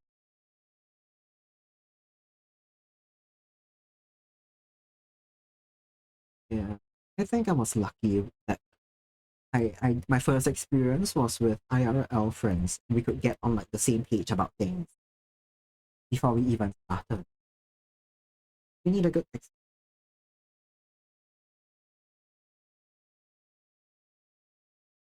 Nemi, you said you have a are you the I'm very curious. I know you said your players call you DM. Are you the one that's the DM for your 5-year game going?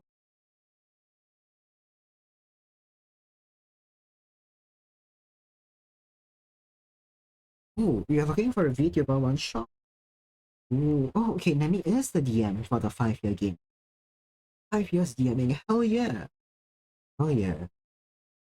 That sounds like quite a heading. Ooh, headache. Homebrew campaign. Nice.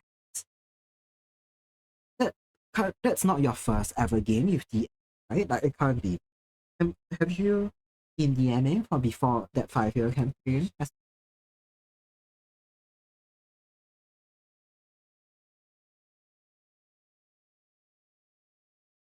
I'm gonna instead of trying to go for the um instead of trying to go for the civilian forms of these two, I'm gonna actually try to get the shading down for them before I have to end stream because that's going to take me less time. Because as very small chibis, there's not going to be a lot of shading that I need to do. There's going to be a small surface area to begin with. Doing the lineup for the civilian forms is definitely going to take me a lot. So yeah. Well, you drew something as a birthday gift. They've seen it now. You're proud of it. Nice. Congrats. I am happy to hear that. And yeah, sure thing. Go for it. That's lovely to hear though. If they're happy, they've seen it. I'm assuming that they're happy with it. That's lovely. Feel free to drop it in through Discord DMs and I'll take a look at it. I've also just noticed that their legs are different sizes, and I'm not happy about that. So I'm gonna make the cunes just a little smaller, because that's easier than trying to make pieces slightly bigger. Because anyway, we can't see the cunes at leg very well, so having more of that be visible is fine as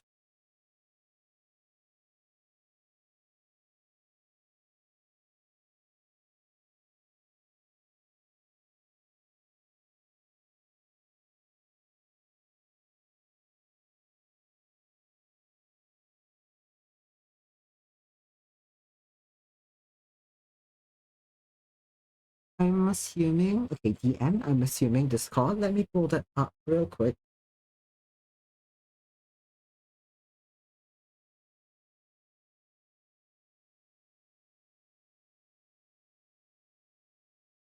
Oh, that's so cute. Oh, that's really cute. Who was it for? I'm assuming it may be another streamer, but I really like it. I really like how the hair flows. Let me just put it on screen so people know what I'm talking about. I really like how the hair looks. Pebbles, I see. It's for Pebbles. Nice. I really like how the hair looks like it's flowing. I really like the joints on their head as well, the doll joints. The shading on this is really nice as well. The hair is so flowy, right? Right? I really like it. And the bits of dark blue in the outfit and the face pop really nicely. Lovely. Really good work, Kokone. Thank you for showing up. And the earrings as well, the makeup's really pretty. I like the little highlight in the middle of their eye. Yeah.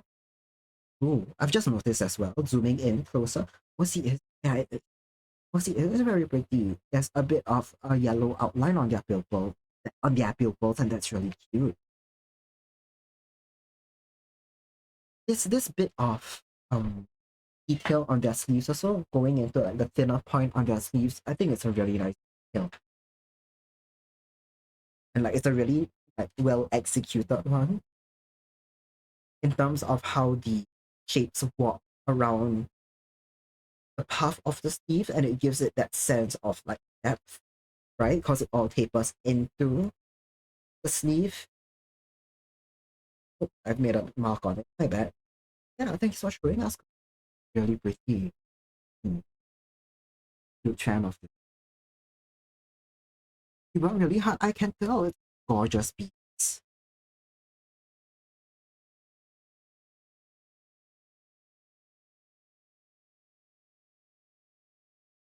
So pretty. It's a really sweet birthday gift.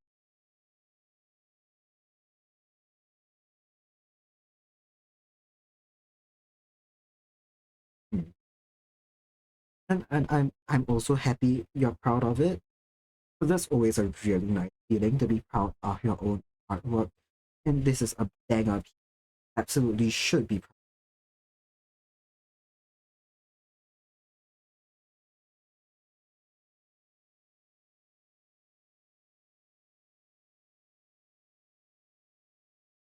This is really funny. I've changed the name.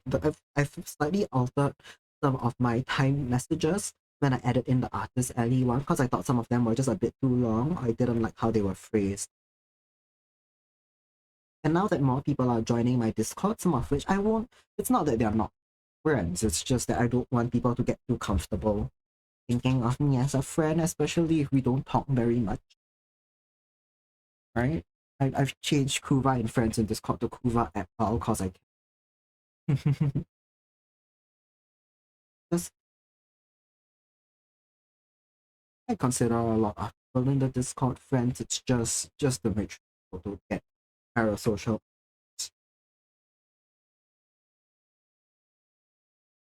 Thanks for the alert. This is me alert now. Are you still listening? I'll give you a warning if someone triggers Chinese regime. Okay, you shouldn't. You shouldn't.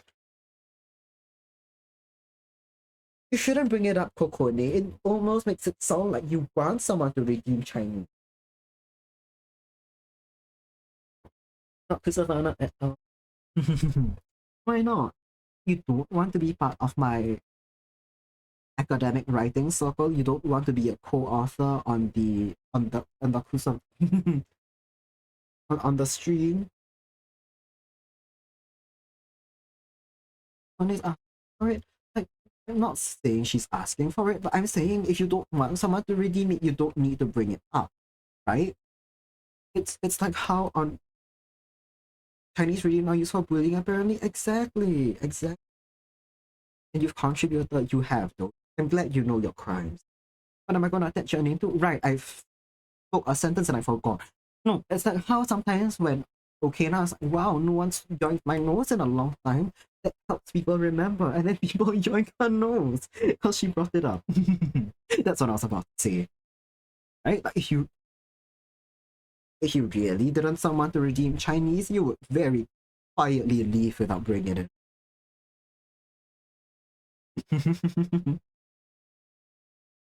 When am I going to attach your name to? Okina asks. It's not that. It's more like I'm going to detect you from your name from your nose. Anyway. You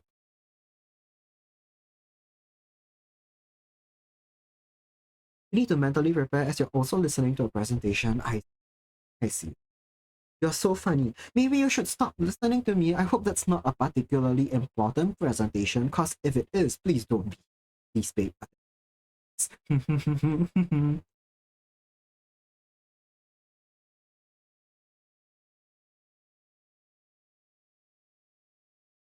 I'm also going to use. Well,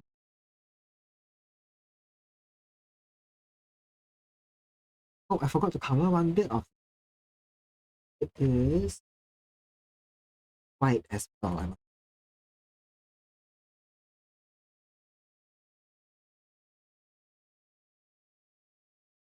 gonna add blue to it or whatever. And then we're gonna delete the green from here. However, some work trading, they're currently talking about the rugby and Christmassy jumpers. Okay, yeah, that's not important whatsoever. Thanks for spending your time here, because if I were in your position, I would tune that out as well. Lovely. I get to a certain extent work training and like small talk with your coworkers, it's important, right? Like sometimes it's important. It sounds like it's absolutely not right now. Exactly. So important things, all caps. Extremely important. That's why they deserve all caps. It's not because you're angry at it or anything. It's not like they've called you into a meeting in the morning just to talk bullshit.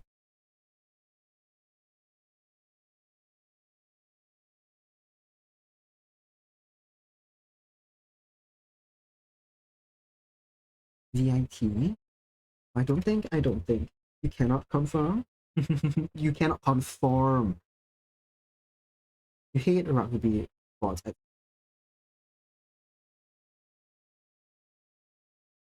And yeah, I get it. I'm really lucky that sports aren't super, super popular in Singapore. I've not had to have the excruciating co-worker. Hey, how was the football game last night? Right? Usually when sports are popular in Singapore, it's when people play it, and that's a lot easier to talk about because then you can ask them about like when they play, where they play, what they play, who they play with, and the very normal things that you can talk about without watching sports, right? Because you're asking about your co-worker's life.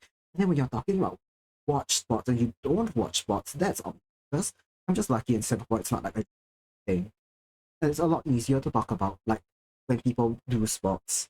Sports generally boring to watch. Yeah, I know people like it. Like people like it, right? That's why it's such a big thing. And if you have a team that you very fervently support, that's fun. That's fun, right? Like you want your funny guys to win the kickball match. The thing about Arsenal is that they always walk it in. What does that mean? Who knows? You and your funny sports friends are talking about sports lingo, which I'm not a part of, and that's annoying. You can be interested in an actual athlete's journey, right? Even if it's not an athlete, even if you're just a hobbyist, even if you just like playing football with your friends, that's leagues more interesting to talk about than like the team or a game that you've watched. And yeah, as I said, I'm lucky that how it is in Singapore most of the time. And even if someone's really big into sports, it's quite acknowledged that not everyone watches sports the way it might be in other countries. So when they talk about like sports, there's no big social expectation for you to conform. At least not that I've witnessed. Maybe I've just been in. Maybe I've just been in. Well, places where sports aren't huge, right? Because in the arts and design, it's not a super huge hobby as a thing to watch. Yeah, it's really more so people enjoying doing it, and I like that. I like talking about that thing, or I can I have met huge sport. You don't have riots after football games, exactly.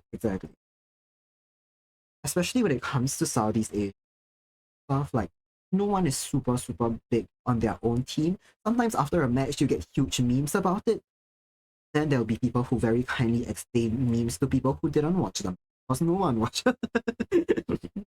Not that many people will watch the match, so someone will come around and explain it to us. I appreciate that. I need to get rid of some of the more detailed shading because a lot of it will not show up, and this is printed out as a again. Yeah, our football games are nice and simple. The thing is, okay, this is going to be very sad. This is a statistic that I cannot wholeheartedly say is true. This might be false information because this is hearsay, right? I heard from someone who worked there. We have a national stadium. Singapore's like, it's just called the National Stadium. It's a big dome with a little section that opens up to the sky, and that drizzles on people because the mechanism hasn't worked for years. And it drizzles on people. Anyway, the thing is that stadium was built primarily for sports, right? There's a big football pitch in the middle. It was meant for sports. The thing is, so few people in Singapore watch professional sports regularly that the stadium has realized it makes way more money to have concerts, and that's why they're the one that hosts all the big blockbuster concerts like Taylor Swift and Lady Gaga. And they host very few matches now because people don't show up for the matches. That's very sad, to be fair. To be fair. That's pretty sad if you're the team. So it's really funny that there's just no big sports watching culture here. And I'm thankful of that because I would not be able to blend in socially either. I I'm definitely like, haha, yeah, the football, the men chests sure are united.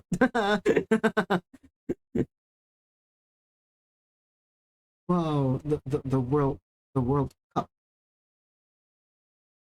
That was a great match. What do I mean? Who did I think won? I didn't know who was competing. Yeah, and that's how it goes with me.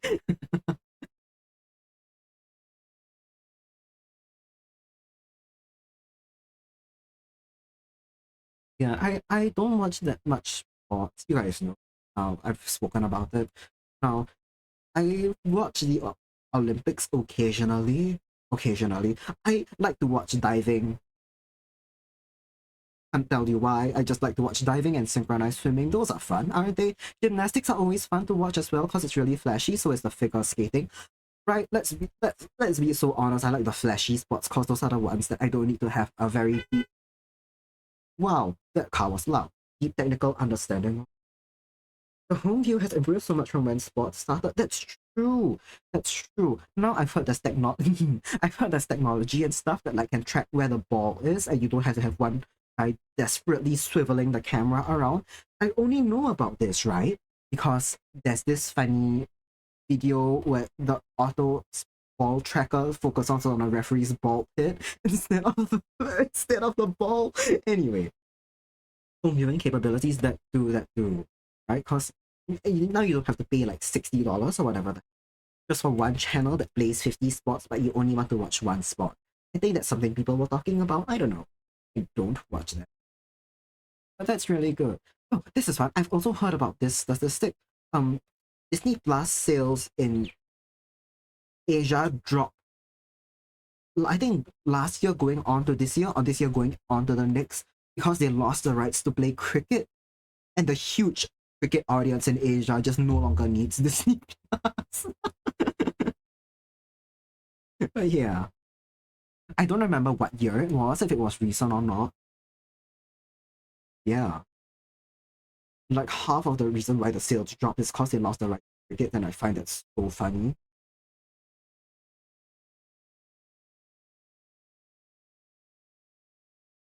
Okay, it is 5:45. This is a shame. I'm not done with this piece yet, but we will have to read out now. Because I'll have some family stuff to attend to after this. Yeah, I had a really good time. It's been a low energy day, but I stayed on my toes and drawing at a time where I would otherwise have curled up and went to bed. Because I it's a tired day. So thank you guys for keeping me company. I can finish it tomorrow. I'll probably try to work on the shading tonight. I'll work on the um civilian form lineup, and then we can color it in tomorrow. Because coloring takes a lot less of my brain power when I'm speaking. Yeah, I had a really good time. Like I think if someone's still live, there's someone that I want to rate out to. She's doing a donathon right now. I don't know how much longer she'll be live for, because she's been live for 7 hours. Yeah, let me get my rate message out. First one is for followers, second one is for subscribers. I hope you guys had a good time here today. I'll see you again tomorrow when I continue to log in live. So, Echo Hound is having a donathon right now. Yeah, thank you guys so much for joining me. Let me I get let me rate into her. Now, let me get the settings. My OBS chat has disappeared. I'm not happy. Forest Kaius. I think they rated me once, but that's okay. Yeah, let's go say hi to Echo Hound, who's having her donathon right now. Thank you all. Thank you all for joining me. Get that rate message copied. I had a good time. So let's. Thanks for the God Blast. I'll see you guys all again tomorrow. I hope you have a good rest of the day or night, whatever time it is.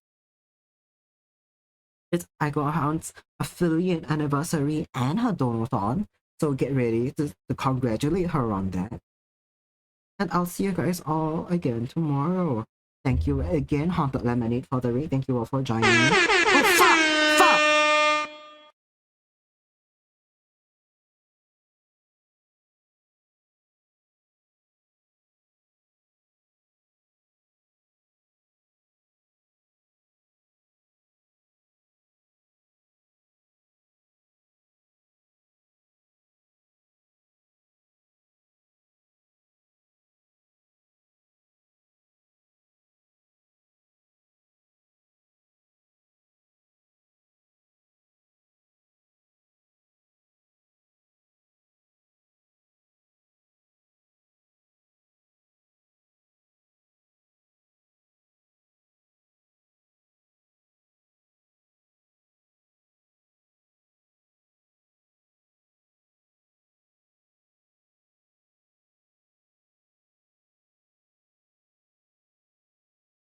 Okay, for context, I got raided in I got raided into a second after I said I was going to raid out. I'm so sorry, everyone. My bad, my bad. Let me end stream now. Goodbye. Thank you guys so much for joining me.